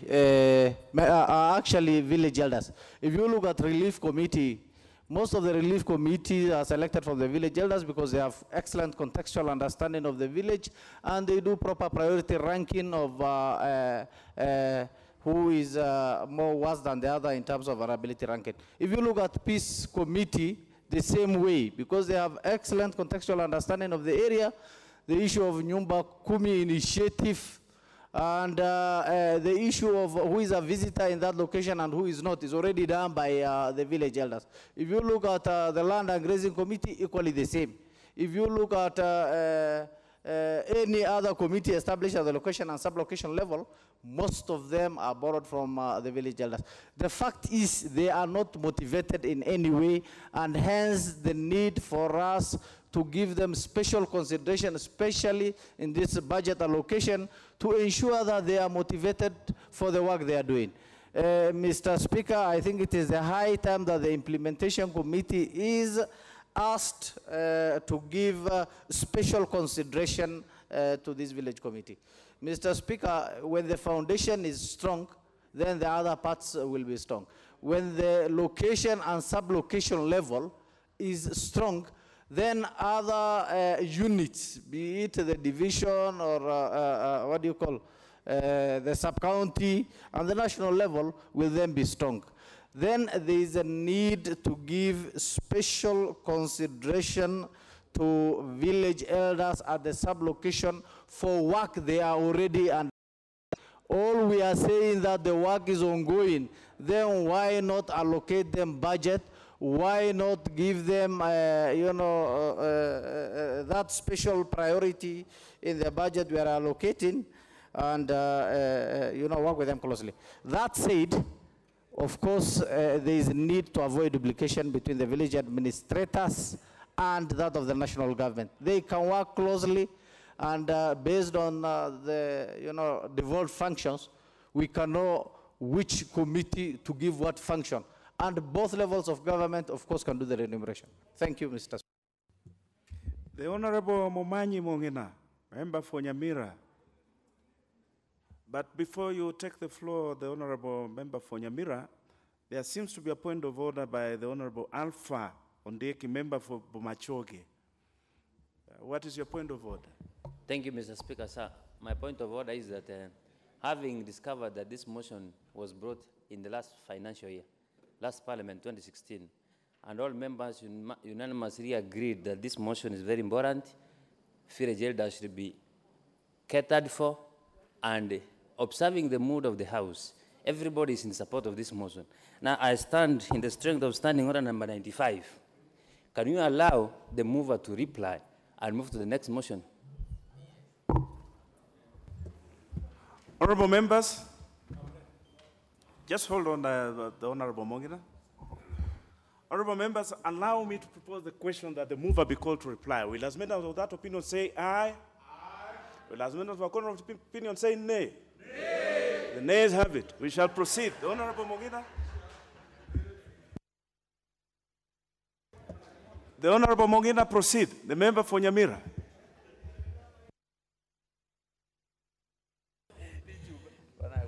Okay. Thank you, Mr. Speaker, sir, for giving me this chance also, so that from the onset I support this motion. This motion is long overdue. The village elders have done a lot for this country. They are attached to our chiefs. These are the people who give the basic information from the villages. They have been involved in major developments which we do in our communities. But, Mr. Speaker, let the world know that in Kenya, we have not thought so well about the village elders. Even those ones who are Christians, the Bible says, man eateth where he worketh. But these village elders, they work and they have never been paid. So I want to say that it is long overdue. They should be recruited and be remunerated. And above all, we want to know that these are the most important people who give information which the government needs. They have done a lot in terms of encouraging people and students from villages to go to school. Whenever there is a development issue, these are the people who are contacted. So I want to say that they should be remunerated. So I am supporting the motion, and we are not urging the government now. We want to compel the government so that come the next financial year, we are able to put the money necessary for their remuneration. Thank you, Mr. Speaker, sir. The member for Nyamira, you are of the opinion that the village elders should eat where they work. We shall give this opportunity now to the member for Bungoma. Honorable Ambilianga.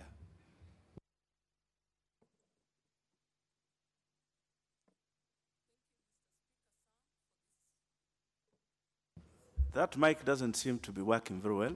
Can you give her the next one?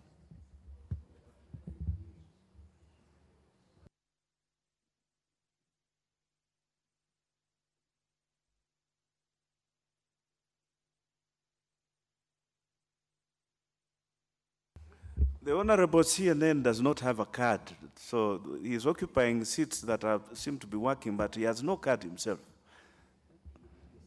Yeah, give her the next one. Honorable Speaker, assist us on that. Thank you very much.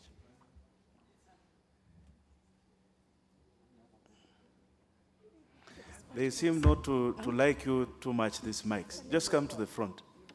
Come to the front.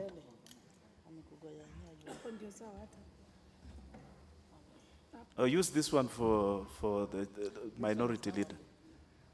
Yes. Proceed. Thank you, Mr. Speaker, sir, for this opportunity. I also rise to support this motion that seeks to implement a policy and a criteria on how we are going to remunerate the village elders. From the onset, it has been discussed here before that village elders are actually very important people in our societies. These are guys, people we rely on in the villages. Looking at the age bracket, actually, and from the name, these are very reliable people. We have used them in the past, and they have not been remunerated. I look at village elders and the kind of work they do, it's all like they're doing charity work, and they have done charity work for a long time. Matters security, dispute resolution, domestic resolutions are all sorted out by these village elders. These are people who bring harmony in our villages, and they have brought a lot of stability, especially where there are disputes, especially in the villages. These are people, again, who are very conversant with the daily happenings of any village, in the sense that we even rely on them as politicians on collecting our daily data. For example, when we want to allocate bursaries, we don't know the correct people to allocate to. Sometimes there are complaints in the villages that the correct people have not been allocated bursaries. But if we use them, they will give us the right statistics. For example, the dropouts, for those of us who are looking for dropouts to take them back to school, real matters come from these village administrators. PWDs that deserve our help, we also get very reliable information from such village administrators. So as a house, I want to congratulate Honorable George Murugara for bringing this motion up, because it's a motion that needs really to be supported. And I believe right from now, this motion will see the light of the day, and these village administrators are going to be considered. Ways of how the government will raise money, I'm sure when this house makes some budgetary allocation, those elders will be remunerated. Bearing in mind that they are both women and men of stature in society, they should be considered just. The Honorable who look for order, member for Isiolo.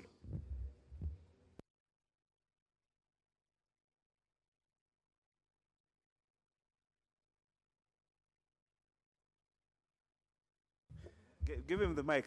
We seem to be having a problem with the mics. Thank you very much, Mr. Speaker. Yes. I would like to indicate from the very beginning that I support this motion. Of course, our elders play a very key role in maintaining law and order in the villages. I cannot imagine how this country will look like without village elders. The chiefs and the sub-chiefs, actually all that they are required to do, they are not able to implement without council of elders. Mr. Speaker, in some other countries like Ethiopia, which I'm very familiar with, the council of elders are the ones who manage a lot of security issues, And it is a role which has actually enabled the government to control issues like recruitment of youth in radicalization. But elders are not remunerated there. In that country, they are not paid, but they have special recognition.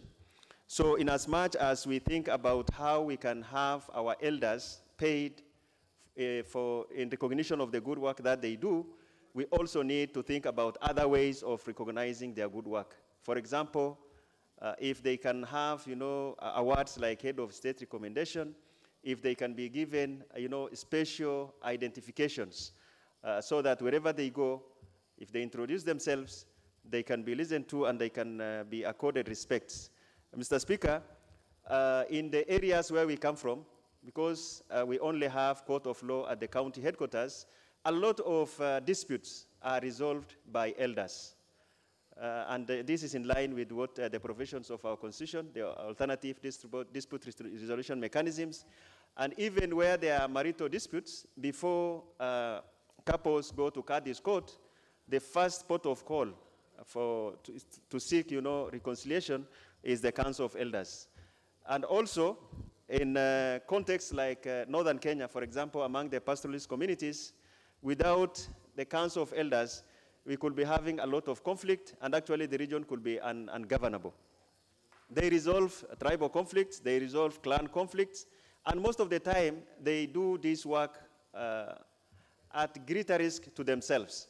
Some of them get injured, others have lost their lives, and even as and when they get injured in the process of volunteering, to make sure that we have a cohesive community, there is nothing that the government does, for example, to take care of their medication and so on and so forth. So issues like medical cover could be probably some of the things that we should think about as we think through how best we can remunerate and motivate our Council of Elders. Thank you very much. The member for Matungu, the Honorable Murunga. Kwanza nina kurudishia shukrani kwa kunipa nafasi hii ili pia mimi niongeze sauti yangu kwa huu mjadala. Hawa wazee wa kijiji na wananchi wema kwa sababu wanafanya kazi mzuri. Hao ndio husaidia nchi kwa kupokea habari jambo lolote linapotokea katika eneo lolote katika nchi hii. Kwangu binafsi naonelea kwamba ni jambo ambalo ingekuwa imefanyika kitambo. Ni wazee ambao hujitolea, wanatoka majumbani mwao mapema, hurudi majumbani mwao usiku. The Honorable Ngatha, what is out of order?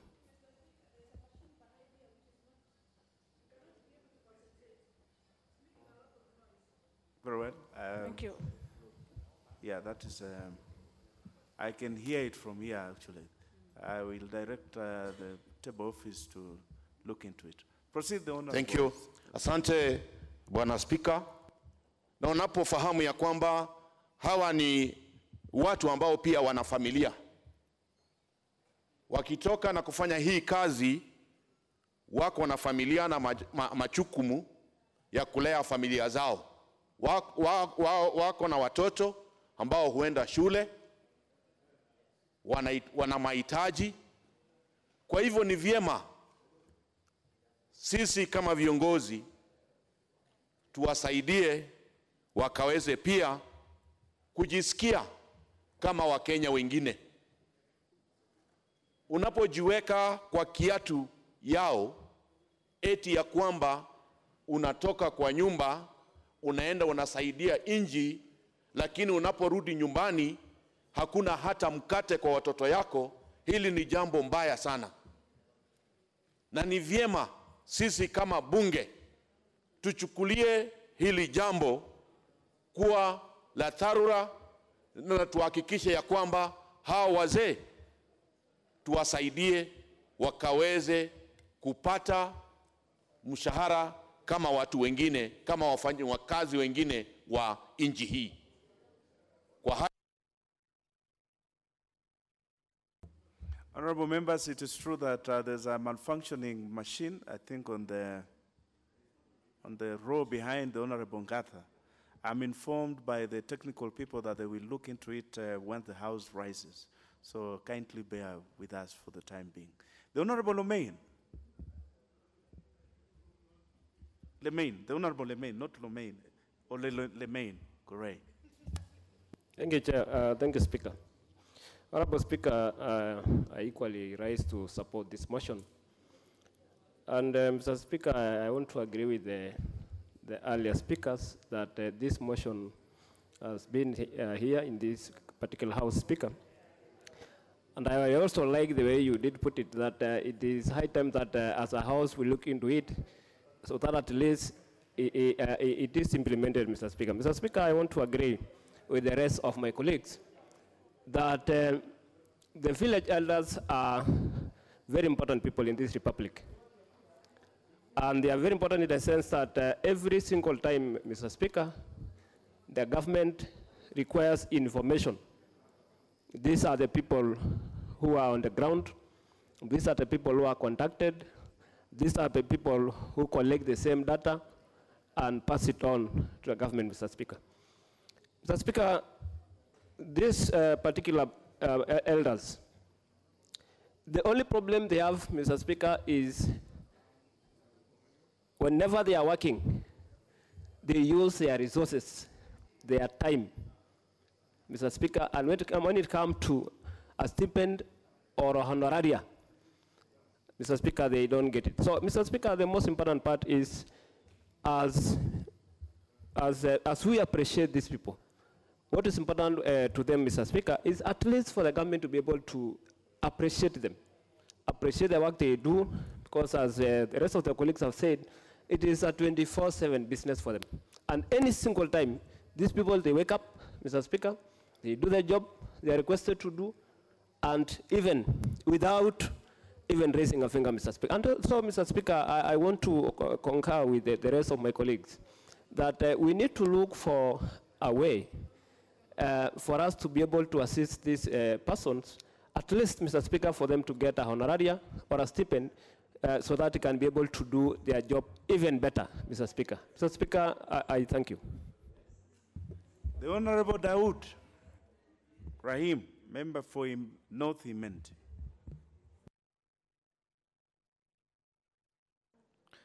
Thank you, Mr. Speaker. Mr. Speaker, I would like to congratulate my brother and my neighbor, Mheshimiwa Murugara, even though we are fighting for the boundaries, but I join him in this one of elders. Mr. Speaker, it is true that we did pass it in the year 2016 in this parliament, what we are supposed to be giving the elders. And Mr. Speaker, even prior to that, in the year 2014, I spoke to my DCC, and I was going to make them uniforms for my, what they were called sub-areas.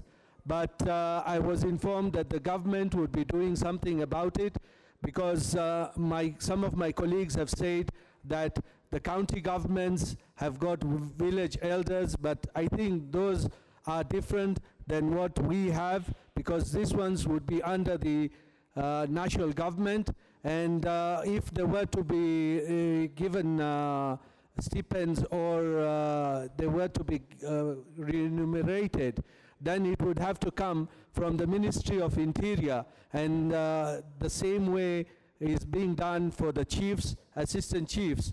I think the village elders would be under the one rung below the assistant chief. Mr. Speaker, if any place in this country, they all know what importance a village elder is, because they are there all the time, and it's not that they are all old, because like in my constituency, I've got about 40 to 50 who are under the age of 35 or 40, less than 40 years, and they're still elders because the people around them, in the villages they serve, they believe those are the people who will take their things forward to the government, and like that they do work day in, day out without expecting anything in return. The least we could probably do is give them a uniform, give them some money so that they can be moving from one place to another and doing the good work they're doing. In fact, we will be needing them mostly during the census, and I wish the CS Rotich can put them in this budget which we are going to be reading in June so that we can cater for them. Mr. Speaker, I thank you, and I support my brother. Thank you. The Honorable Wangaya, member for Wisero. Thank you, Honorable Speaker. I want also to join my colleagues in supporting this motion that village elders must be remunerated, appreciated, and supported. Honorable Speaker, on Friday last week, we had an attack in Wisero, and the first person to relay this information to all of us was a village elder. I stand today, Mr. Speaker, to say that as a house, we must graduate from motions to come up with a bill that can anchor this proposal in law so that these people can be supported. Mr. Speaker, Honorable Speaker, village elders are a link between the public and the government. They disseminate very serious government information, government policy, and information to the public. These people, Mr. Speaker, we use them on many activities like Nyumba Kumi operations, security operations, and even many other tricky and very dangerous operations. It is only fair as a nation that we appreciate them by allocating something, even if it's in form of a responsibility allowance for them to sustain themselves and their family.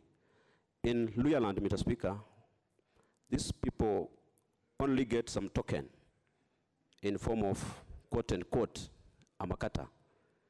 And these things, Mr. Speaker, sometimes they encourage corruption because these are the people who have problems, who have approached the village elders, and for them, my Honorable Speaker, to get maybe something, they demand for something called quote-unquote amakata. So it's only fair, Mr. Speaker, that we as a House, we support this motion that the government should remunerate them. Thank you, Mr. Speaker. The Honorable Kutunyi.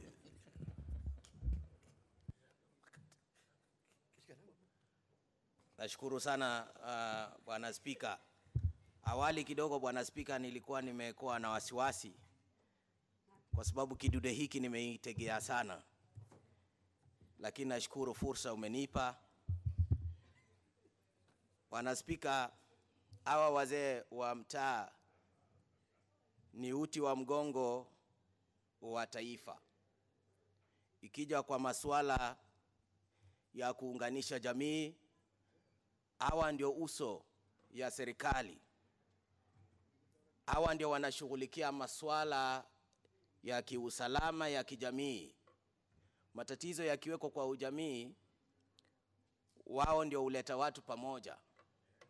Serikali ilipoanzisha nyumba 10, ilikuwa inategemea wazee wa mtaa waishughulikie. Lakini ukiangalia hali yao, wamezorota. Ukiangalia jinsi majifu mpaka wakubwa wengine wa serikali wanaposhughulikiwa na serikali, utashangaa jinsi wazee wa mtaa wameachiliwa. Wao pia wana watoto wanaosomesha. Vile vile wana makao, lakini ukiangalia makao yao haiashirii watu ambao wanafanya kazi kwa serikali. Vile vile wana familia ya kutunza na kuipatia chakula. Vile vile afya, ukiangalia wengi wamezorota kiafya. Hatua za serikali ya kuweza kuimarisha hali yao ni duni. kinyume na kile kusema kwamba kufa kwa nzi kidondani si hatia. Sisi kama wabunge, hata hii haingekuwa mswahada, ingalikuwa sheria tuitunge kama bunge, kuzurutisha serikali kwamba hao watu walipwe kama wengine katika ndani ya serikali. Kwa hivyo mimi ninaposimama hapa naungana na wenzangu kwamba mswada huu tuipigie kura ya upato, tukitarajia serikali kwamba itatilia maanani. Tatizo ni kwamba, Bwana Spika, mswada inakuja inazungumziwa hapa lakini haishughulikiwi. Kwa hivyo natarajia kitengo husika ndani ya nyumba ya bunge itaweza kusukuma serikali iweze kutilia maanani matakwa ya hawa wazee wa mtaa. Nashukuru. The member for Githunguri.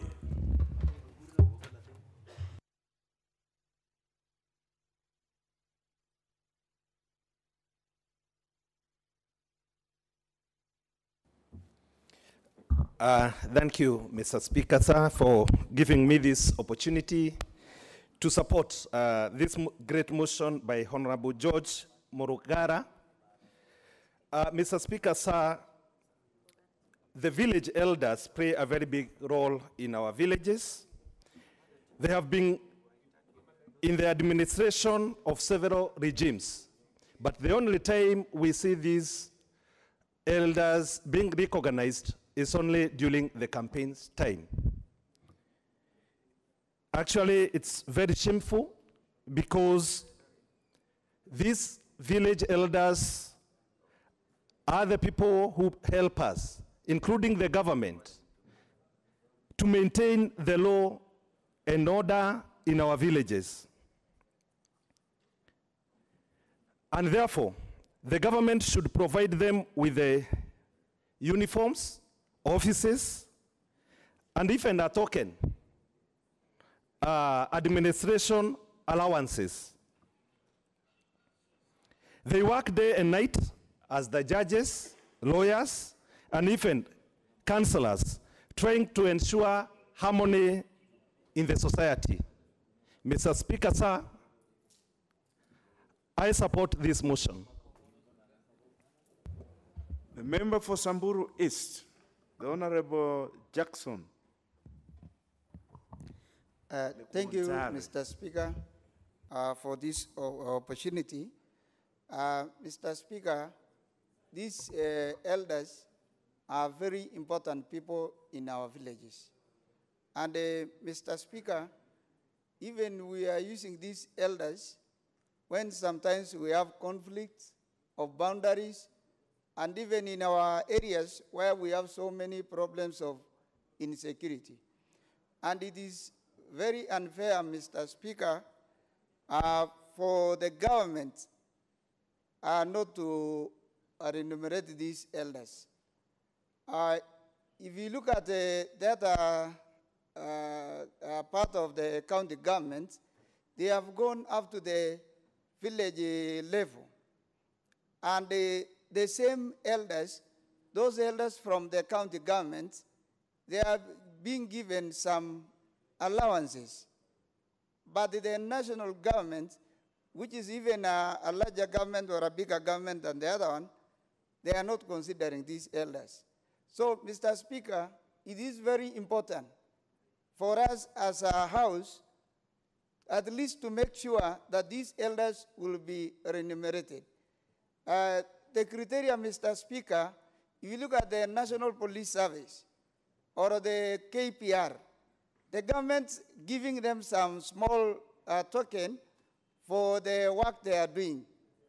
And the same criteria, Mr. Speaker, can be used to remunerate these elders. Even if the CRC or that body, we have other criteria that we can use, Mr. Speaker. Because even when it comes to maybe education of these elders, the KPR, they are not educated. And they should be used the same criteria, Mr. Speaker, because you said we tell the criteria, that is one, Mr. Speaker, that they can be used. Thank you very much. I support. The Honorable Bunyasi. Member for Nambale. Thank you, Mr. Speaker. I rise to contribute and support this motion. It's long overdue, and the comments relating to the instrument we should use, I think are very valid, that probably an amendment of the law would compel government better than this. I think that's a very worthy thing. Mr. Speaker, sir, the entire machinery of government of this republic stands on the heads of these village elders. The assistant chiefs depend on them, the chiefs depend on them, NIS depends on them, DCC depends on them, everybody depends on them. But somehow, in the pre-independence days, there was an agreed remuneration system that those who had disputes to resolve, each contributed in every area. It was different. A certain item or value or later cash. So it was not really, in fact, at that time, it was not an underhand illegal process. It was a system that was agreed. If it was a goat, each one took a goat prior to the initiation of the, say, the dispute resolution process. And so they had some way in which they had little material income here and there. Days have changed, combatants have changed, and now I think it's time that we should consider overt, explicit remuneration for the village elders.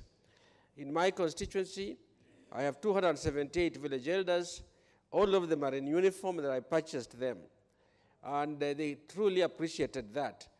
I wasn't even sure that it was a process that was entirely legal, but since I was not asking for anything in return from them, just to give them recognition, and they're very proud, each ward chose their own uniforms. I think that was a gesture. I just wish there had been something that relates to the regular monthly flow.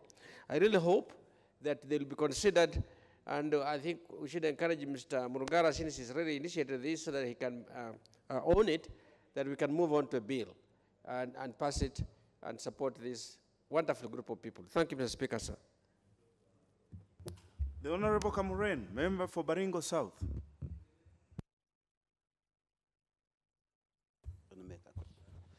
Asante, Bwana Spika. Nasimama kuunga mkono mswada huu wa viongozi ambao ni wasee wa mtaa, viongozi ambao ni wasee wa vijiji, kwamba ni vyema serikali waangalie hawa kwa sababu wanafanya kazi mzuri, Bwana Spika. Hao wakati mwingi ndio wako na wananchi, wanasaidia serikali sana.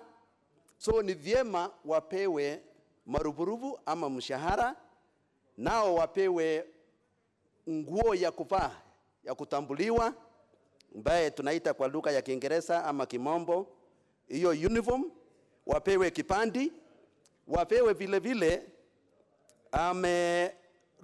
rununu ya mikono, ili wakiwa na shida wanaweza kupika simu na kuweza kusaidiana. Na tena wapewe pimbo ya mamlaka, kwa sababu katika uongozi ya utaratibu ya Kenya hii kuna pimbo ya mamlaka, ili waonekane hawa ni viongozi. Vile vile wapate kuangaliwa mambo yao, masilahi yao wakati wanakuwa wagonjwa, kwamba serikali walipe ile malipo ya NHIF, ili wanapopata shida nao wapate kusaidika. So Bwana Spika, ni vyema serikali waangalie mambo ya hawa na wasaidike, ili nao wapate kusaidia jamii zao na wapate mshahara kama kila mtu, kwa sababu wanafanya kazi mzuri. Ukiangalia kwa makini, hao ndio wanatakikana zaidi, hao wawe na pesa ili watoto wao wapate kusoma, kwa sababu ukiona sasa ile tunaanza kupeana pesa ya kusaidia watoto wa shule, unapata hata nao wanahangaika sana zaidi, na ni hao ndio tegemeo. So imefika wakati wao ili wapate kusaidiwa na wakae kama viongozi serikali, kwa sababu hiyo ndio sura ya serikali. So naunga mkono msaada huu kabisa, kwamba hawa wapewe pesa mshahara. Asante sana, Bwana Speaker.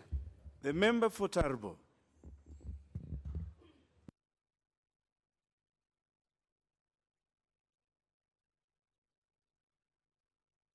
Thank you, Mr. Speaker.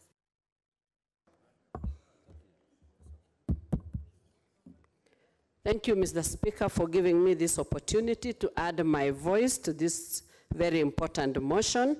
And I want to, on the onset, to thank Honorable Murugaru for bringing in this very important motion. Mr. Speaker, the village elders in the provincial administration hierarchy are the smallest people, but they do very important work, and they are very important people because they are the only people who come in touch with Wanchiko. And they are the very people that we use as a machinery to network the village. They understand what happens in every part of their villages, and if we may put it, they are the first in the line of fire. They are the people who actually handle security issues. They are the people who coordinate development in our villages and the larger constituencies. They are the people who actually handle dispute resolutions. They are the people who have direct linkages to the different stakeholders. Therefore, these are very important people, and that is why, Madam Speaker, I put in my voice to support that they be remunerated so that as people, they can feel motivated and they can do even more to assist the government in ensuring that the government policies are implemented in their villages. Madam Speaker, I want to say these are very important people in terms of policy implementation. Even recently, when the government was asking for 100% transition from primary to secondary, they played a very important role. Therefore, I wish to say I support this motion that they be remunerated, because many a times, even as we walk around in our constituencies, they actually support us in terms of bursary allocation, in terms of bursary giving in our constituencies, and also they are the people that the government can rely on to get very crucial information. They are the people who know when we have wizards, when we have anything that is bad in the village, and can be able to inform the government. Even when there is a famine, that is the first person that can tell you. So, Madam Speaker, I want to say I support this motion that our village elders be remunerated, and therefore they can play a very important role in development in this nation. Thank you, Madam Speaker. Very well. Next on my request list is the member 001. He's not in the house. Then Danita Gatti. You have the floor. Mheshimiwa Spika, nashukuru sana kwa nafasi hii ya kuunga mkono mswada huu ambao umeletwa hapa na Mheshimiwa George Murugara. Mheshimiwa Spika, mswada huu ni mswada ambao kwangu binafsi unanifurahisha kwa sababu, Mheshimiwa Spika, pale katika vijiji ambavyo tunatoka, kwa sababu sisi wote tunatoka kwenye vijiji. Mheshimiwa Spika, watu wa kwanza ambao wako katika vijiji vyetu, watu ambao wanahakikisha amani inadumishwa katika vijiji, Mheshimiwa Spika, wale watu ambao wanasaidia kuhakikisha kwamba familia zetu zile zinaishi katika ile hali ambayo ni hali ya heshima katika vijiji vyetu, Mheshimiwa Spika, ni hawa ambao tunaita wazee wa nyumba kumi. Hawa wazee wa nyumba kumi, Mheshimiwa Spika, tunapowaongelea hapa na kuwaunga mkono, ili Mheshimiwa Spika, serikali kuu iweze kuangalia, iweze kuhakikisha kwamba, Madam Speaker, Mheshimiwa Spika, mahitaji yao inapofika wakati wa kulipwa, kwa sababu, Mheshimiwa Spika, hawa ni watu ambao lazima waweke katika kile kitengo ambacho wanalipwa. Na Mheshimiwa Spika, niruhusu kusema kwamba hawa watu wetu lazima wawe ni watu ambao wanalipwa mshahara, na huo mshahara uwe ni kama ni mshahara unakuja kila mwezi, Mheshimiwa Spika, wawe kwamba wanapatiwa hela zao hizo, kwa sababu kazi ambazo wanafanya pale chini ni kazi ambazo sio kazi za kudalalishwa tu. Mheshimiwa Spika, kitu ambacho ningependa kusema ninapounga mkono kwamba hawa wazee wa nyumba kumi wawe wakilipwa kila mwezi, ni kwamba, Mheshimiwa Spika, tunapoongea kuhusu hawa village elders, hawa wazee wa nyumba kumi, Mheshimiwa Spika, lazima pia tujue kwamba hawa viongozi wetu ambao ni wazee wa nyumba kumi wawe pia ni wamama wa nyumba kumi. Mheshimiwa Spika, unapoona vile tunaongea tunasema tu wazee wa nyumba 10, na wazee wa nyumba 10 naangalia tu ni jinsia moja. Na Mheshimiwa Spika, nadhani tunapoendelea kusema hivyo tuweza kuhakikisha kwamba pia wamama pale nyumbani wawe pia wanahusishwa kama wamama na wazee wa nyumba 10, ili tuweze kuwa na ile kwa kimombo tunaita gender balance, kwa sababu ile kazi ambayo wanafanya Mheshimiwa Spika ni kazi muhimu. Kwa hivyo Mheshimiwa Spika, katika bunge hili leo ninafurahi kwamba tunapatia kipaumbele watu ambao kwa muda mrefu wamekuwa hawaangaliwi. Hakuna vile tunaona nafasi ya kuongelea kuhusu wale watu wako hapa chini. Katika counties zetu, Madam Speaker, tunapata kwamba katika counties governor ako na structure yake ya ward administrator, ya sub county administrator, lakini wale ambao wako chini pale hawaangaliwi na county government. Kwa hivyo Mheshimiwa Spika, ni mswada muhimu sana ambao utahakikisha kwamba serikali kuu inaweza kupatia wale watu wetu wale tunaita village elders, wale wazee na wamama. Mheshimiwa Spika, kuna jina hapa wamama. Time for the debates, Honorable Minister Gatti is over. Next on my request, and members, I have 29 members requesting to speak to this. For reminder of the ones who have just coming, we are debating the policy for recruitment and remuneration of village elders, a motion that has been brought to the House by the Honorable George Murugara, MP. Member for Runyenjes.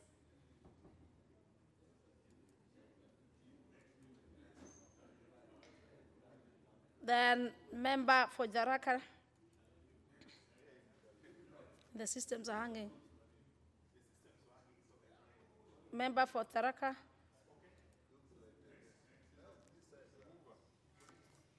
The member for Baringo North.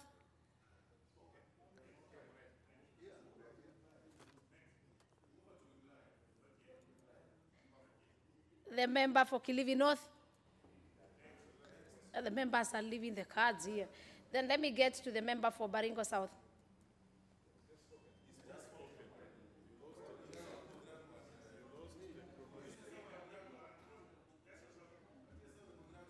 Order, members, the system is hanging. Order, members, order. And you don't raise your hands, honorable members.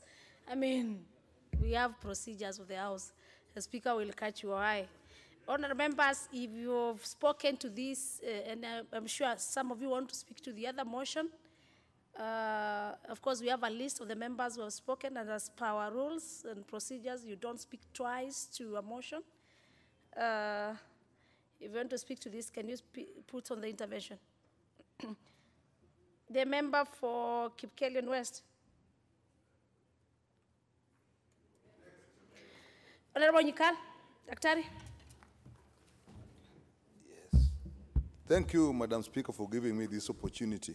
Madam Speaker, the key principle of governance is the involvement and participation of the people who are governed. Mr. Speaker, it's often impossible to involve all the people in any situation, particularly in the communities where we live. Therefore, we must use the people's representative who are either elected like us or the people who are naturally recognized by the communities as their leaders. And Madam Speaker, this is where the village elders fall. Village elders everywhere are recognized by the communities as their leaders. Their value, Madam Speaker, is replaceable in solving problems in the community. Often, they are the first port of call, whether it is the disputes of marriage, the disputes of property, the disputes of boundaries. They are the first port of call, and often they do a tremendous job, and many times it may end there, or they may just take it to the assistant chief or the chief. In security, they are invaluable. They understand the community, they understand all the people involved, and sometimes they can actually prevent occurrences of the security nature. And very often, Madam Speaker, these are the people who help us propagate government policies, and even in implementation. Like when we want registration and so on, these are the people. They support the chiefs, they support the assistant chiefs. Madam Speaker, often they abandon their own income generating activities, and many times they risk their lives even at night. Therefore, the need for their remuneration is unquestionable. We must therefore put in place structures for their recognition and their payment.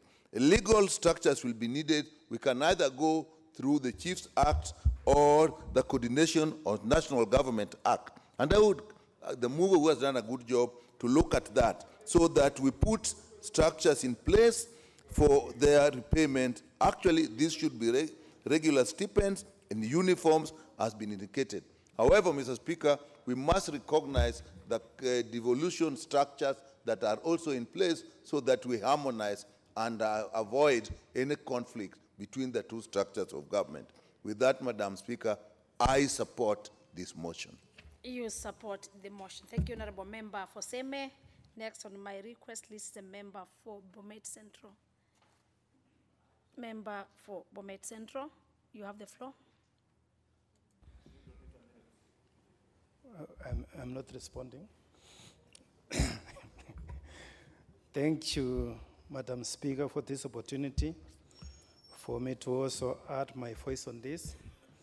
I want to support this motion and also commend Honorable Murugaru for bringing this, this motion. I believe it's a very, very important motion, which we are often reminded by the village elders whenever we move around that we need to look into consideration. Village elders are very important people. They are listened to and respected by the members of the community. And therefore, they play a key role in influencing even the various opinions of the people on the ground, sensitizing the people on various government projects and programs and services, like even that issue of the Stipend for the old, the orphans, and the disabled. Those was normally some of the key issues which they have to sensitize the members of the public on. The village elders also participate in resolution of family disputes. We have seen of late many families who are stressed, who are in conflict, taking decisions even to kill some of the family members. I believe with the intervention of the village elders, some of these issues can be reduced. In fact, I believe 80% of the domestic issues are sorted out by the village elders without even referring the same to the assistant chiefs and the chiefs. The same village elders also are very important in the resolution of land disputes. They are very important. They normally resolve this, and some of these issues can be sorted out without being referred to courts. So they are very, very critical on that level. I do support that they need to be given a monthly allowance or stipend, not an annual one. It needs to be monthly so that their monthly needs can be taken care of. And considering that they take lots of their time sitting in these meetings, which can take the whole day or half a day, and also stressful, they're tiring, and they need to be compensated. In fact, I wish to propose that since this is a law-making institution, we don't need to be urging the government. We need to take an action on it by ensuring that when we are dealing with a budget proposal, which will be brought to this House, we are meant to include something for these, the village elders. Something. Honourable Member, you must plan your time well. You must plan your time well. The next is a member for Kitutu Masaba, Honourable Mose John. Kitutu Masaba.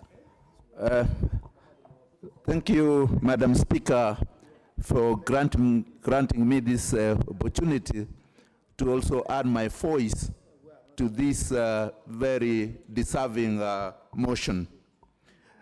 Madam Speaker, I want first of all to congratulate the move of this motion, my colleague, Honorable George Gitonga Murugara, who also happens to have been my classmate in the university.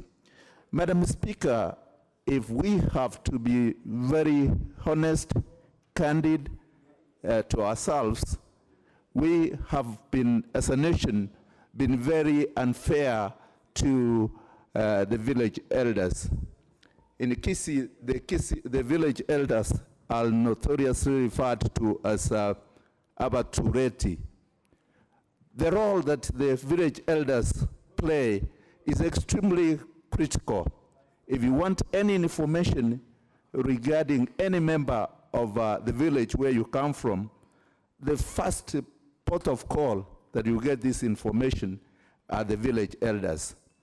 They play such a critical role to the extent that without the village elders, the assistant chiefs, the chiefs, and even the DOs will find it very difficult to operate.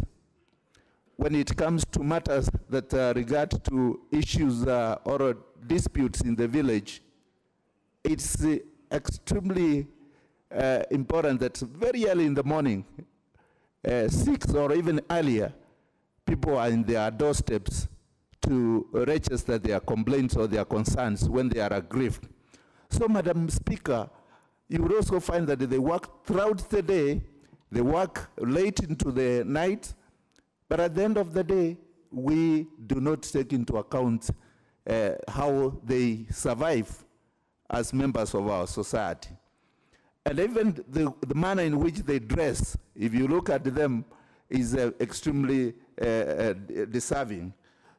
They also help us in identifying the widows, the orphans. They deal with the land disputes.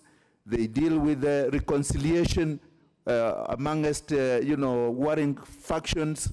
So they play such a pivotal role, Madam Speaker, that we would want that they are remunerated. I would urge that we remunerate them. With that, I support. You support the member for South Girango, the Honorable Oyengo, sir. Thank you, Madam Speaker. I equally rise to support this motion in regard to the remuneration of our good elders. I want to echo what my colleagues have said, but equally add that these elders, village elders, act as surveyors, land surveyors in our villages. They act as arbitrators, mediators, and they equally act as dowry negotiators. These are people who do a very major role in the society. That when there is a dispute or there arises some disputes that require elderly intervention, our village elders are called upon. They are judges, they are everything.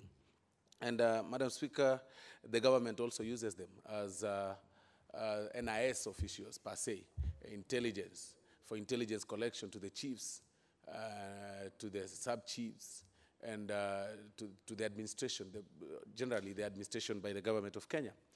But unfortunately, Madam Speaker, these people are never considered when it comes to matters, motivating them. We might not really say that they need to be paid, but I think we need to come up with something that gives them some form of motivation to proceed with their role.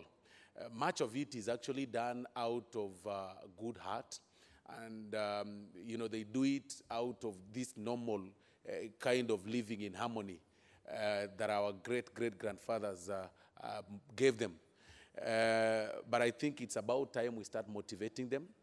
If we can give motivation Order. Honorable member. I can see you are very beautiful today, but you don't do that. You don't do that. Can you go back, bow, and come back to the honorable member for Kilome? Yes. This is a house of procedures. I know you want to consult with the member for Kilome. Thank you. Thank you, Madam Speaker. I think you spent my 2 minutes. I think, so I was saying they really do a major role in reconciliation, and as such, we've really said much, but then we need to support the motion to remunerate them or give them a motivation, and for that, I rise to support. Thank you, Madam Speaker. Very well. Then now I give the member for Kilome.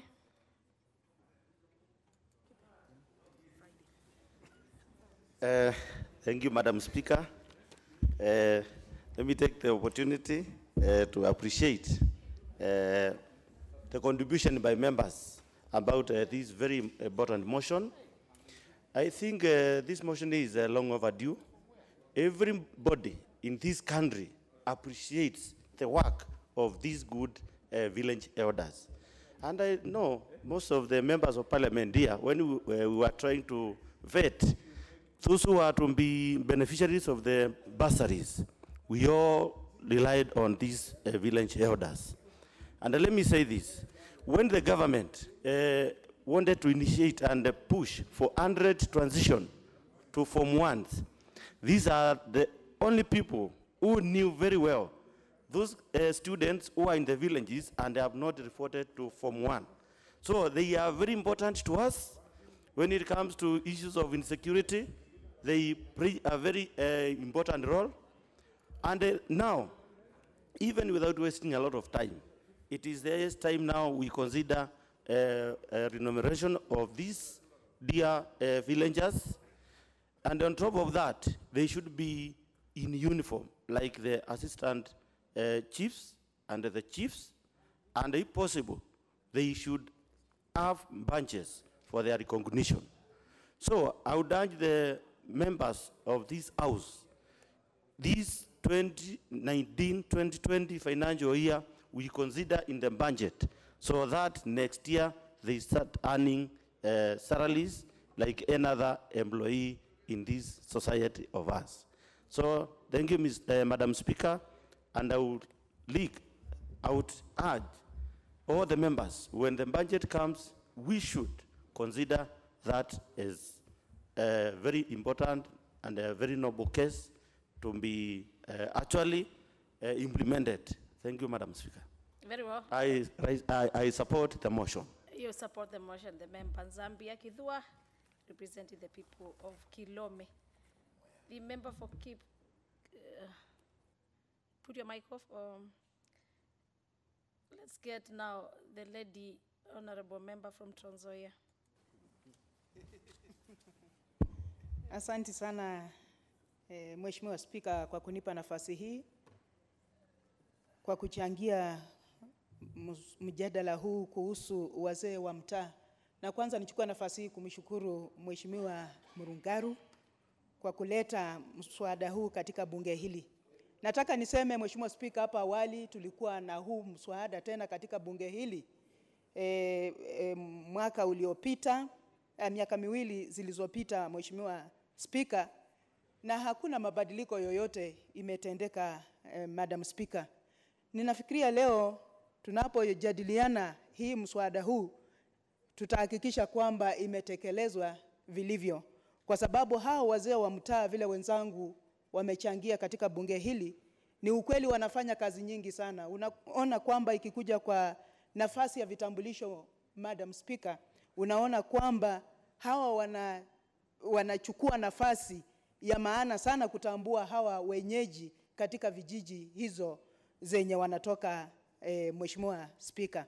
Nataka niseme pia wana majukumu kali sana, aswa ikikuja kwa mambo ya ugomvi wa nyumbani. Wazee kwa wamama wakigombana, ama watoto wale wameshinda wazazi wao kule nyumbani, unaona kwamba wanaenda kwa hao wazee wa mtaa kuhakikisha kwamba wanaleta maridhiano miongoni mwao. Na vile Mheshimiwa Denita Kati amesema, miongoni mwao kuna wamama ndani humo, wengine wanadhulumiwa kwa sababu wanapopewa kesi za kufanya katika vijiji hizo, kuna wengine wananajisiwa Mheshimiwa Speaker.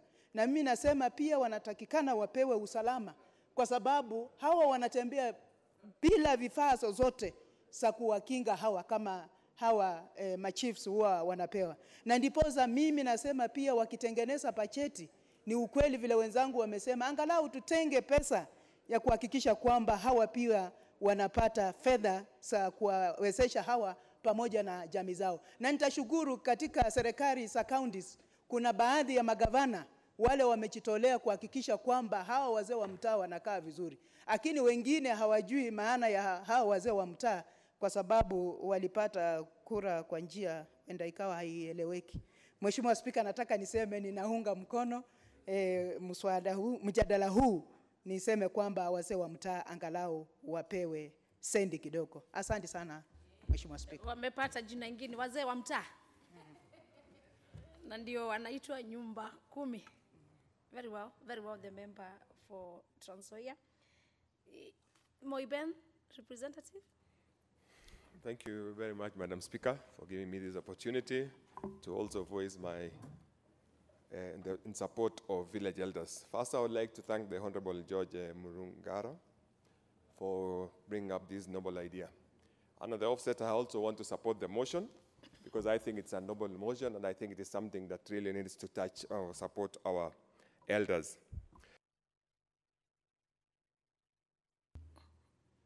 You still have time. Can you give him the next mic? Happening? Honorable Tiren, Thank you. Just use the next mic. Yes. Thank you. What I was trying to say is that village elders are very important, and I think they do a serious job, or they do something that is very important for our people. For example, they settle a lot of issues, conflicts on the ground. They do a lot of cases. They are the ones also who help people solve a lot of problems. And I think most of the work that they do, or a very high percentage of the work they do, is they help the village, they help the chiefs and the assistant chiefs. And I think by the time information is getting to the chiefs, they've solved a lot of problems. So I think these are people who are very important. They have really helped the administration. They have helped the government. What I want to say is that I think this thing is long overdue because we should not keep talking about it all the time. And I think I'm also in support with my colleagues who have said that we should be thinking on how to make sure it is in the budget, or we budget for it so that the next budget will be able to sort out this problem once and for all. There are so many issues, and if you look at issues even in areas where the harsh areas, you will find that the elders are the ones who even report on the deaths and the issues of the people who are suffering or people who have passed on, and they're able to tell the chiefs and the assistant chiefs on that information. And you will find that these are very, very important people, which I should think that we should not even be discussing. I think it should be something that should be already be passed as law so that we are able to help them. I do support, and I think it is very important for the village elders to get this remuneration so that they're able to do their things. They also have families, not forgetting that they are also Kenyans. They have families, they have children, they have children going to school, and we are not supporting them in any way. You will find that we are using them. They are the kind of the network that the national government is able to know what is happening on the ground. They get all the information. They are the ones who sit, they work, and I want to also say this because I've had people say that, or rather you hear they work so hard, but they are the only people who work 24 hours without any pay, because when there are problems at night, they are the same people who people go to them to try and solve the problems. So I don't want to say more than that, and thank you very much, but please let us move, let us not wait for another time, and let us not have it come back here. So let us support so that we put in the budget to help the elders. Thank you, I do support. Thank you very much. Very well. The member for Gishugu.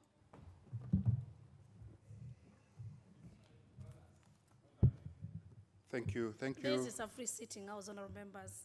You can sit any side. You don't need to say you see this side or this side. And neither do we raise hands. Yes, member. Thank you, Madam Speaker. I rise to support this motion by Honorable George Murugara. And I believe the motion is informed by the fact that the initial motion, which was passed in the last parliament, was actually urging the government to look into ways of remunerating or giving a honorarium for the village elders. But due to the fact that it actually involves money, then a government policy is very crucial, and that is why formulation of a government policy, which now would later translate into an act of parliament, and go through the necessary process of money bills and all that, would be very necessary. And Madam Speaker, chiefs' usefulness within our community cannot be overstated, but on matters security, they play a very important role. They also assist in solving minor family disputes that also involve land. And also they are the ones that also mobilize for barazas. Actually, sometimes even they play bigger roles than even the chiefs and the sub-chiefs. And sometimes I usually pity them because they work even odd hours. They don't even have money for buying credit and also for transport. And actually, I've also been a beneficiary from the elders because they've also assisted me in identifying the needed children at the local level who deserve bursary. So these are very, very important citizens within our communities, and it is the high time this parliament supports them so that through this the formulation of a policy that will also guide and lead into them earning a living would be very crucial. So I do support the motion, and I beg to support, Madam Speaker. Thank you. You beg to support. The member from where? Other members, you may avoid the repetition so that at least we can be able to have the other members, speak to this. If you have anything new to speak to the motion. Thank you, Madam Speaker. I arise to support this motion. And from the onset, I would want to say that this motion should have come as a bill so that this particular issue can be anchored into law into this country. Madam Speaker, I don't want to repeat what my colleagues have already highlighted, but allow me to say that village elders, who include the village in charges, the Nyumba Kumi, and we also have another group that we refer to as peace committees out there, play a critical role in the economic and social development of our country. Madam Speaker, we only enjoy our lives in this country without knowing that there are those people out there who contribute to that good life that we lead in our country. Madam Speaker, I want to highlight some of the examples. In Ethiopia, for example, Madam Speaker, village elders are taken very seriously. And because of that, we have lesser crimes, terrorism, and other forms of law breakages in Ethiopia because of the way the village elders are organized. Madam Speaker, I know when we talk about remunerating this particular class, people would jump into figures, and I would want to jump exactly into that. In this country, Madam Speaker, we have approximately 6,000 sub-locations. If you get about 5 village elders per sub-location, you're looking at about 30,000 village elders. Madam Speaker, if we just give them about 10,000 per month, that we will interpret into about 300 million, and in a year, we're talking about approximately 3 to 3.5 billion in a year. If you look at our wage bill in 2018, it was in excess of 650 billion. 3 billion that we would be looking for this very important group would only amount to about 0.46%. Yet, these are people who, even when we are in Nairobi, we are sure that our villages, our people, our borders are secure because of these people who spend their 24 hours working for us. I support, Madam Speaker. Very well. Good calculation and statistics, even as we heard the government. Member for Teso South. The Honorable Omuse Geoffrey. Thank you, Madam Speaker, for giving me this opportunity to also add my voice to this very important motion. And I wish to thank the honorable member who brought the motion to the House. Madam Speaker, I'll be very brief. I want to state clearly that the village elders hold the grassroots for this country. And I come from the border constituency in Busia County. We neighbor Uganda. In Uganda, the village elders are armed. They have the rifles, and they assist indeed in security matters. How I wish that we can even borrow that here in Kenya. It will help us a lot, especially in fighting terrorism. Madam Speaker, we need to remunerate them because they also have families, they lead normal lives, and they give most of their time in discharging the duties for this country. So I wish to ask this Honorable House to move with speed, and as it has been mentioned before, if it is possible that it's put into a bill so that it's made law, and where possible, let it be factored in the next budget of 2019-2020 so that the said village elders can also be paid. Finally, Madam Speaker,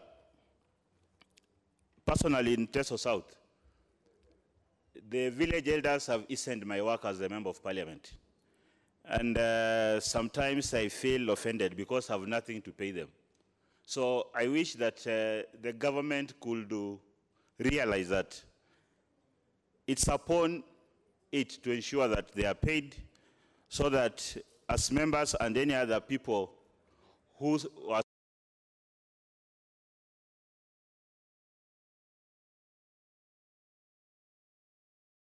Thank you, Madam Speaker, and I support.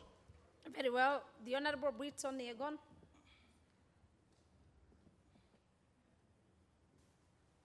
Thank you very much, Madam Speaker. The village elders play a very vital role in the society. They sort out nuclear family conflicts. They sort out extended family conflicts. In my constituency, they assist me in terms of identifying the vulnerables in their villages, and also even in terms of allocation of bursaries. They play a very important role. They also assist in terms of identification of projects, and also when we are doing public participation for allocation of resources at the lower level. They play a very important role. So village elders' role, we cannot just do away with it. And also look at the issue of motivation. Village elders deserve motivation and appreciation. They also need the honoraria, they also need compensation, they need remuneration. And therefore, we should actually be able to provide them with also even offices where they work from, and also even uniform. And the government should also look at providing NHIF cover for them and their families. So these people are very important. And the way forward is we should actually be able to look at the Chiefs Act. We should actually look at drafting a bill so that we can actually move this thing of village elders forward. The other week, I did a question concerning the same and compensation. And I'm waiting for reply from a relevant ministry, which is Interior, concerning the same.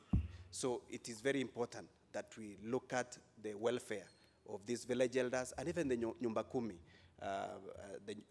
those who are actually at the Nyumba Kumi. Thank you so much, Madam Speaker. Thank you. Very well, in support, and yes, I do agree you did a question to this.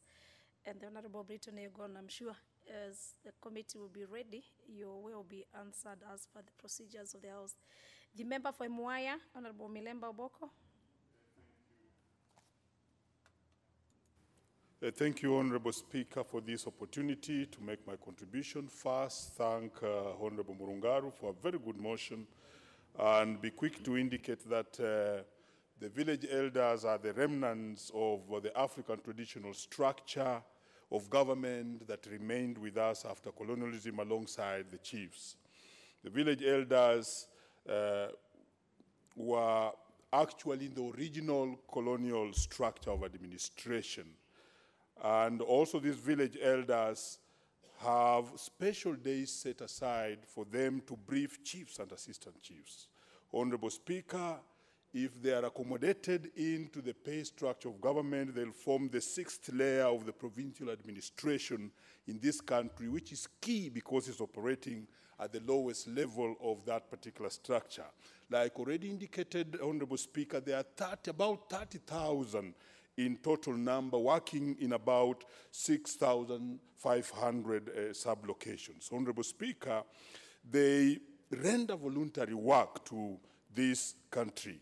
Unfortunately, Honorable Speaker, when we had the most recent survey from anti-corruption agencies, they ranked them very high alongside other groups of people, more so the teams that are doing registration of persons in the country.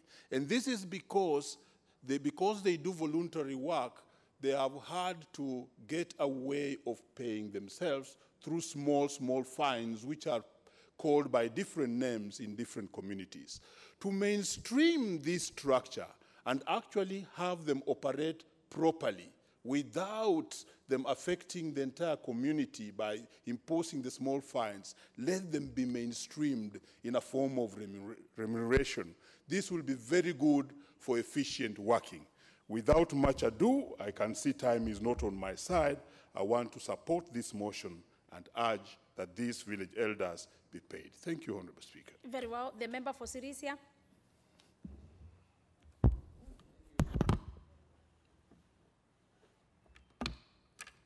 The member for Sirisia. Thank you, Honorable Speaker, for giving me chance also to voice on this important motion, Madam Speaker. Madam Speaker, we had these people since independence, Madam Speaker, since the time of colonial, and all the governments that have been on power or in power, Madam Speaker, I think they don't or they did not realize their importance and their work. Madam Speaker, this is the third time for me to talk on this same motion. The 10th Parliament, Madam Speaker, it was brought by the Honorable Eugene Malwa about the same enumeration of these people, Madam Speaker, and also the 11th Parliament, it was the same. Now we are talking about it again, and no action, Madam Speaker, that has been taken by us as a House. We just speak, talk, and then the motion will be kept in the archives, Madam Speaker. It is the highest time, Madam Speaker, because we all come from the villages. And these people, it is true that what they do, they work 24 hours. And Madam Speaker, they have families, like me, like you, and anybody. So, Madam Speaker, these people need to be given at least allowance to, so that they can be maintained or pay fees for their families, Madam Speaker.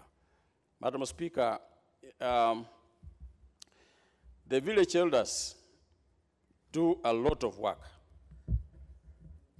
Even in registration of birth, families, when they have disputes, Madam Speaker, these people are the first on the line in the government before the assistant chief. They are the ones who know if there is a bad person, if there is somebody, a thief in the village, if somebody has died. These are the people who give the reports to the government, Madam Speaker. But I believe with this government, the Jubilee government, I'm sure it was just an oversight because Jubilee government came up with this old age, and our parents, our relatives are enjoying. And I'm sure even these village elders, Madam Speaker, this time, if your time is over, Honorable Member. Honorable Members, for guidance of relevance again, this House on the July 20th, 2016, we resolved on the motion of the national government to consider giving monthly or annual honorarium to village elders. What the member, Honorable George Murugara, MP, is looking for is to urge the House to further urge the House that the national government to formulate and implement a policy on the criteria for recruitment and remuneration of village elders. So for relevance of the motion and debate, honourable members, please let us be guided, since we had the same motion, but on a different, we are further urging the government. The member for Kaiti, is in the House? Yes, I can see. Thank you, Madam Speaker, for giving me this opportunity to contribute to this important motion, Madam Speaker, about our village herders, Madam Speaker. I want first to thank the Member of Parliament who came with this motion because, Madam Speaker, it's even long overdue because these village herders do a lot of work to us and to our community, Madam Speaker. In case of defilements, Madam Speaker, also our DCs and LCC and the chiefs, sub-chiefs, they use the village herders to know or to get the information about the local mwananchi, Madam Speaker. And Madam Speaker, I remember I have a case in my constituency, Kaiti constituency, Madam Speaker. 3 months ago, one of the village herders was beaten brutally by the people as he was trying to fight the illicit brew, Madam Speaker. And up to date, that village herder has not been compensated, Madam Speaker. Madam Speaker, these people, they do also a lot of work when they immobilize for the balassas, for the chiefs and assistant chiefs, Madam Speaker. Also, during bursary disbursement, Madam Speaker, I remember I used the village herders because they are the people who can reach everybody in the constituency, Madam Speaker, and they have the information. Madam Speaker, these people, after doing the work they are doing, Madam Speaker, as members of Parliament, we have to understand they have families and they need to eat. They also have children in secondary schools, universities, and colleges, and they need to get pay so that they can also meet their bills, Madam Speaker. So, Madam Speaker, also, if we see our country, now they can urge the government to consider, because, as I'm saying, it's long overdue, Madam Speaker. They need to get their pay so that they can also be motivated on the work they are doing, Madam Speaker. Madam Speaker, these people work 24 hours because in case of any dispute, they are working at night because they are in their villages, Madam Speaker, and they are getting nothing. So, Madam Speaker, I urge my colleagues to support, and we come up with a regulation on how they can be paid, Madam Speaker. Thank you. I support. You do support. The member for Lego Songa, Honorable Atandi Omunga. Thank you, Madam Speaker. And I would like to support this motion. Madam Speaker, there is no doubt that village elders are critical in smooth performance of government programs in the villages. So the other issue, Madam Speaker, which I wanted to emphasize, is why is it that these are people who are serving government and they are not getting any remuneration? As an example, Madam Speaker, when we were rolling out the program for the program where the government is remitting monies to the old and to the aged, the village elders are critical, and these monies come each and every month. But the people in charge of organizing the the old to receive these resources are not getting anything. So, Madam Speaker, what I would like to urge is that we all agree that it is important for people who are performing government functions to be remunerated. There's no doubt on that. So what we need to do, Madam Speaker, is that we have this matter in law. I want to propose that the relevant committee be able to legislate on this matter so that it is part and parcel of our statutes, and these people are able to receive this support. The other issue, Madam Speaker, is that if you look at matters of security, security concerns are everywhere. And I want to give an example of a case where a village elder in my constituency was able to help arrest people who are trying to get kids out of school, girls out of school, and making them pregnant. We have a situation where we have to go down to the villages to talk to village elders to give us that support. So there's so much that they are doing on the ground, and I want to urge that we really have no option but to ensure that they get something, a stipend. We can model it in the model of monthly stipend, which is which like the way the old are receiving monthly stipend. We can model it in that respect. If there's a problem with our wage bill, that is an area that we can use it so that they are able to be supported. Thank you, Madam Speaker. The member representing the people of Siaya, the county women rep. Thank you, Madam Speaker, for this opportunity. I want to support this bill because of the importance of village elders. Village elders are very, very critical in running of the village affairs. These are people who mobilize communities during health crises, like kick polio out. They are the ones who mobilize the people and educate people on health matters. These are people who identify orphans. They also identify thugs in the village. People use them for various activities. Even researchers, I have used them myself for research purposes. When I want to meet women of a particular group to answer certain questions for research, these are the people you go to first. So they are very, very important. But nobody can work for 1 year, 2 years, 3 years for free. Nobody does voluntary work like that. They have to be paid. These people have families. They have children going to school. These people also fall sick. They need to go to hospital. These people need financial support. So really to expect them to work for free, to do voluntary work will be a big dream. So it is important that they are recognized as people playing a very important role in the society. That recognition is very important. They also need some identification. Who are the village elders? How do we recognize them? So we need to identify them, to work with them. Normally, there are people who are just simply doing voluntary work and so committed to their work. They are also elderly in a way, village elders. They are not young people. They are elderly, so their health is critical. So we need to pay them properly. We need to look after them. They need to be identified and be cared for, just like any other person. So to me, I recognize them, and I do believe most of us here do support them, and we will do everything possible that they get paid. Thank you for the opportunity. The member for Karachuonyo. The member for Karachuonyo. Thank you, Madam Speaker, for giving me this opportunity. Now, I think we should feel guilty that we are talking about village elders a little too late.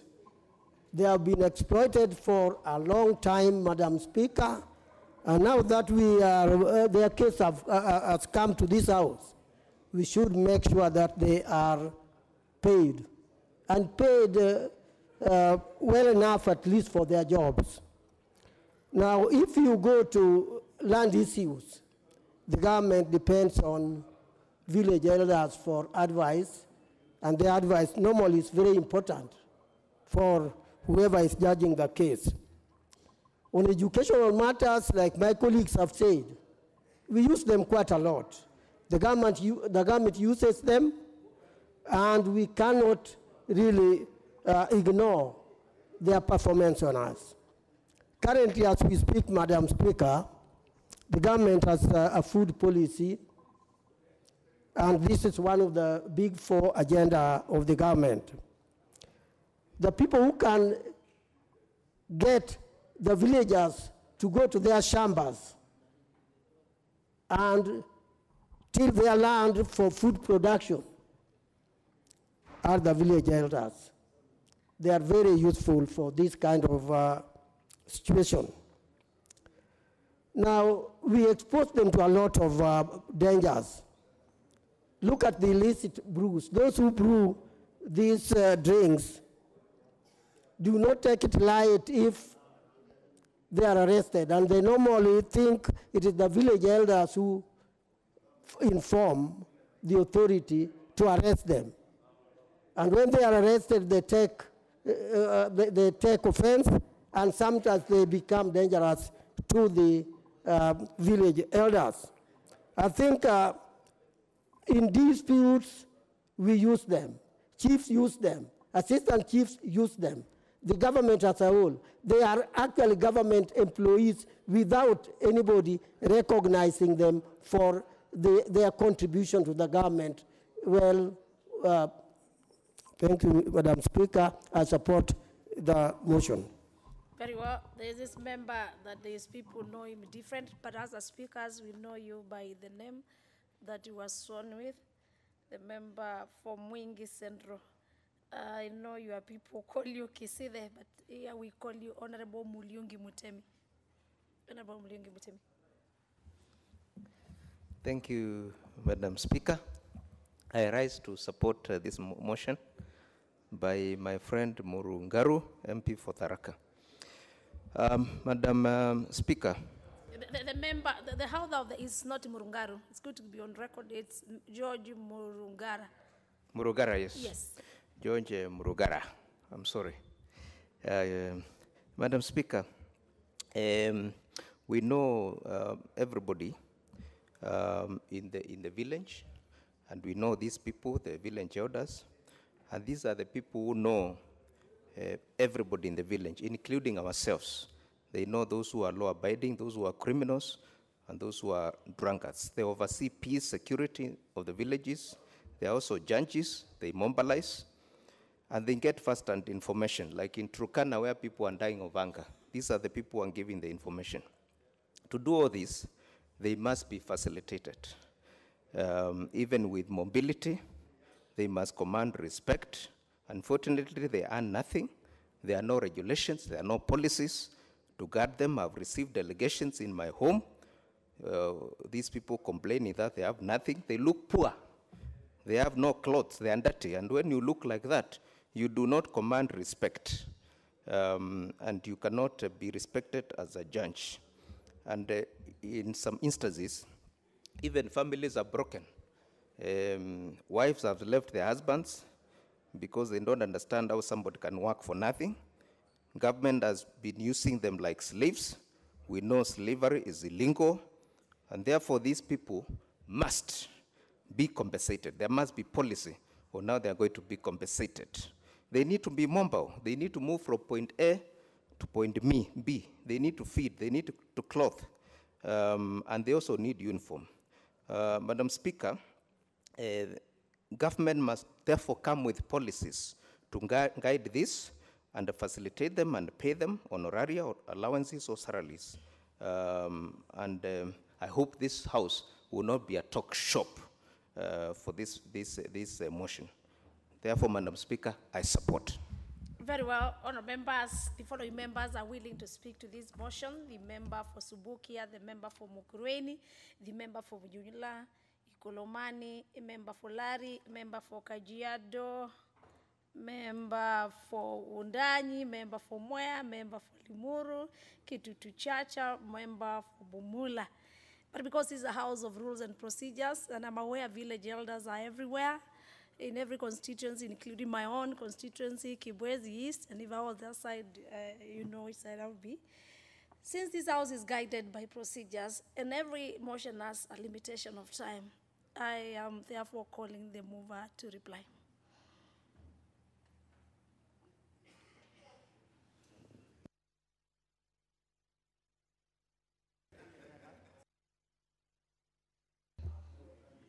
The mover to reply, and do you have a few minutes? The mic is there. The mover to reply, the Honorable George. Thank you, thank you, Madam Speaker. Unfortunately, I can only donate 2 minutes to Mukurene and to Dr. Oudo. Then I have 3 minutes. Thank you very much. Mukurene, 2 minutes.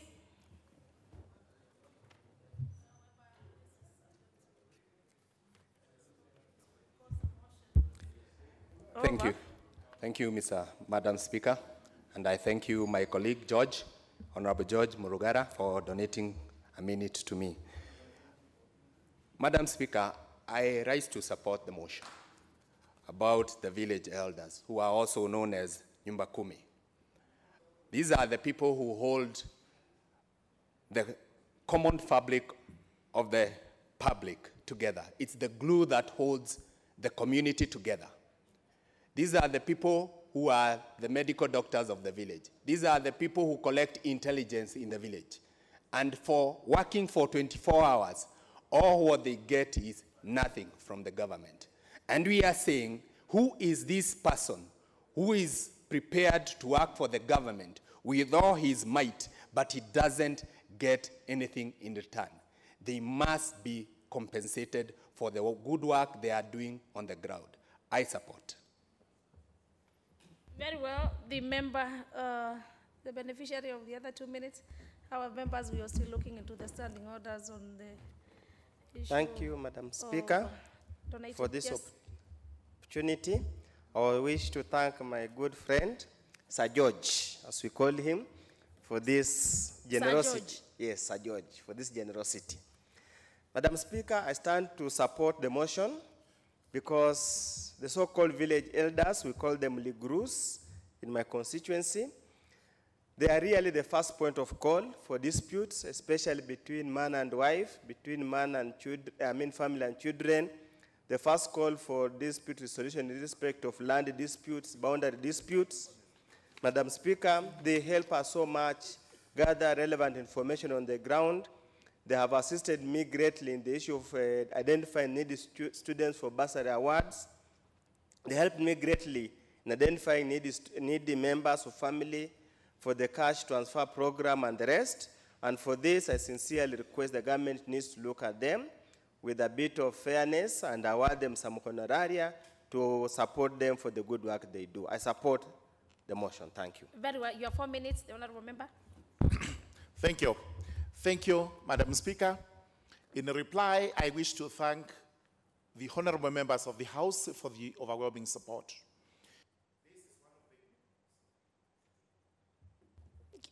Please give him the mic. Yes. Yes, thank you, thank you. The support was overwhelming, and this is one of the institutions that needs to be looked into very carefully, both by this House and by the government. And I confirm that I will be making a follow-up if this House votes in favor of the motion with the implementation committee to ensure that this is implemented. And if there is no implementation for whatever reason, we will be bringing a bill to this House to ensure that village elders are anchored in the law. I wish to reply to Honorable Nkatha, member for Tharaka Nithi. We will be looking at what best title to give to them, including area managers instead of village elders. I also wish to confirm that if it is assured in the budget that chiefs will be getting imprests, we will be insisting that the chiefs use those imprests partly to remunerate the village administrators. There are other issues that we need to look into, including their insurances, transport, modes of transport, etc., etc. I assure the member of Imenti North that there are no boundary disputes between his constituency and Tharaka, and if there is any, the village elders, the area managers, will actually set in quickly and resolve it in the best amicable manner that is available. Madam Speaker, I wish to move the chair under Rule 53(3) of the standing orders that in view of the circumstances of the House, the question relating to this motion be deferred to another time, as will be appointed by the House Business Committee. Thank you, Madam Speaker. Very well. The Speaker is well guided. Honourable members, I must pronounce myself from where I sit. This motion has not been negated by any member. And due to the provisions of Standing Order number 53, as quoted very well by the mover while replying, members, I am not in a position to put the question. The House is not properly constituted for me to be able to put the question to the policy for recruitment and remuneration of village elders. I neither therefore direct an order that the question to the motion be put to the next sitting, as it will be slotted in our order paper. Again, guided by time and guided by policy and procedures of the House and our members, the time being 1 p.m., this House stands until today, the Wednesday, 27th March 2019 at 2:30 p.m. So ordered.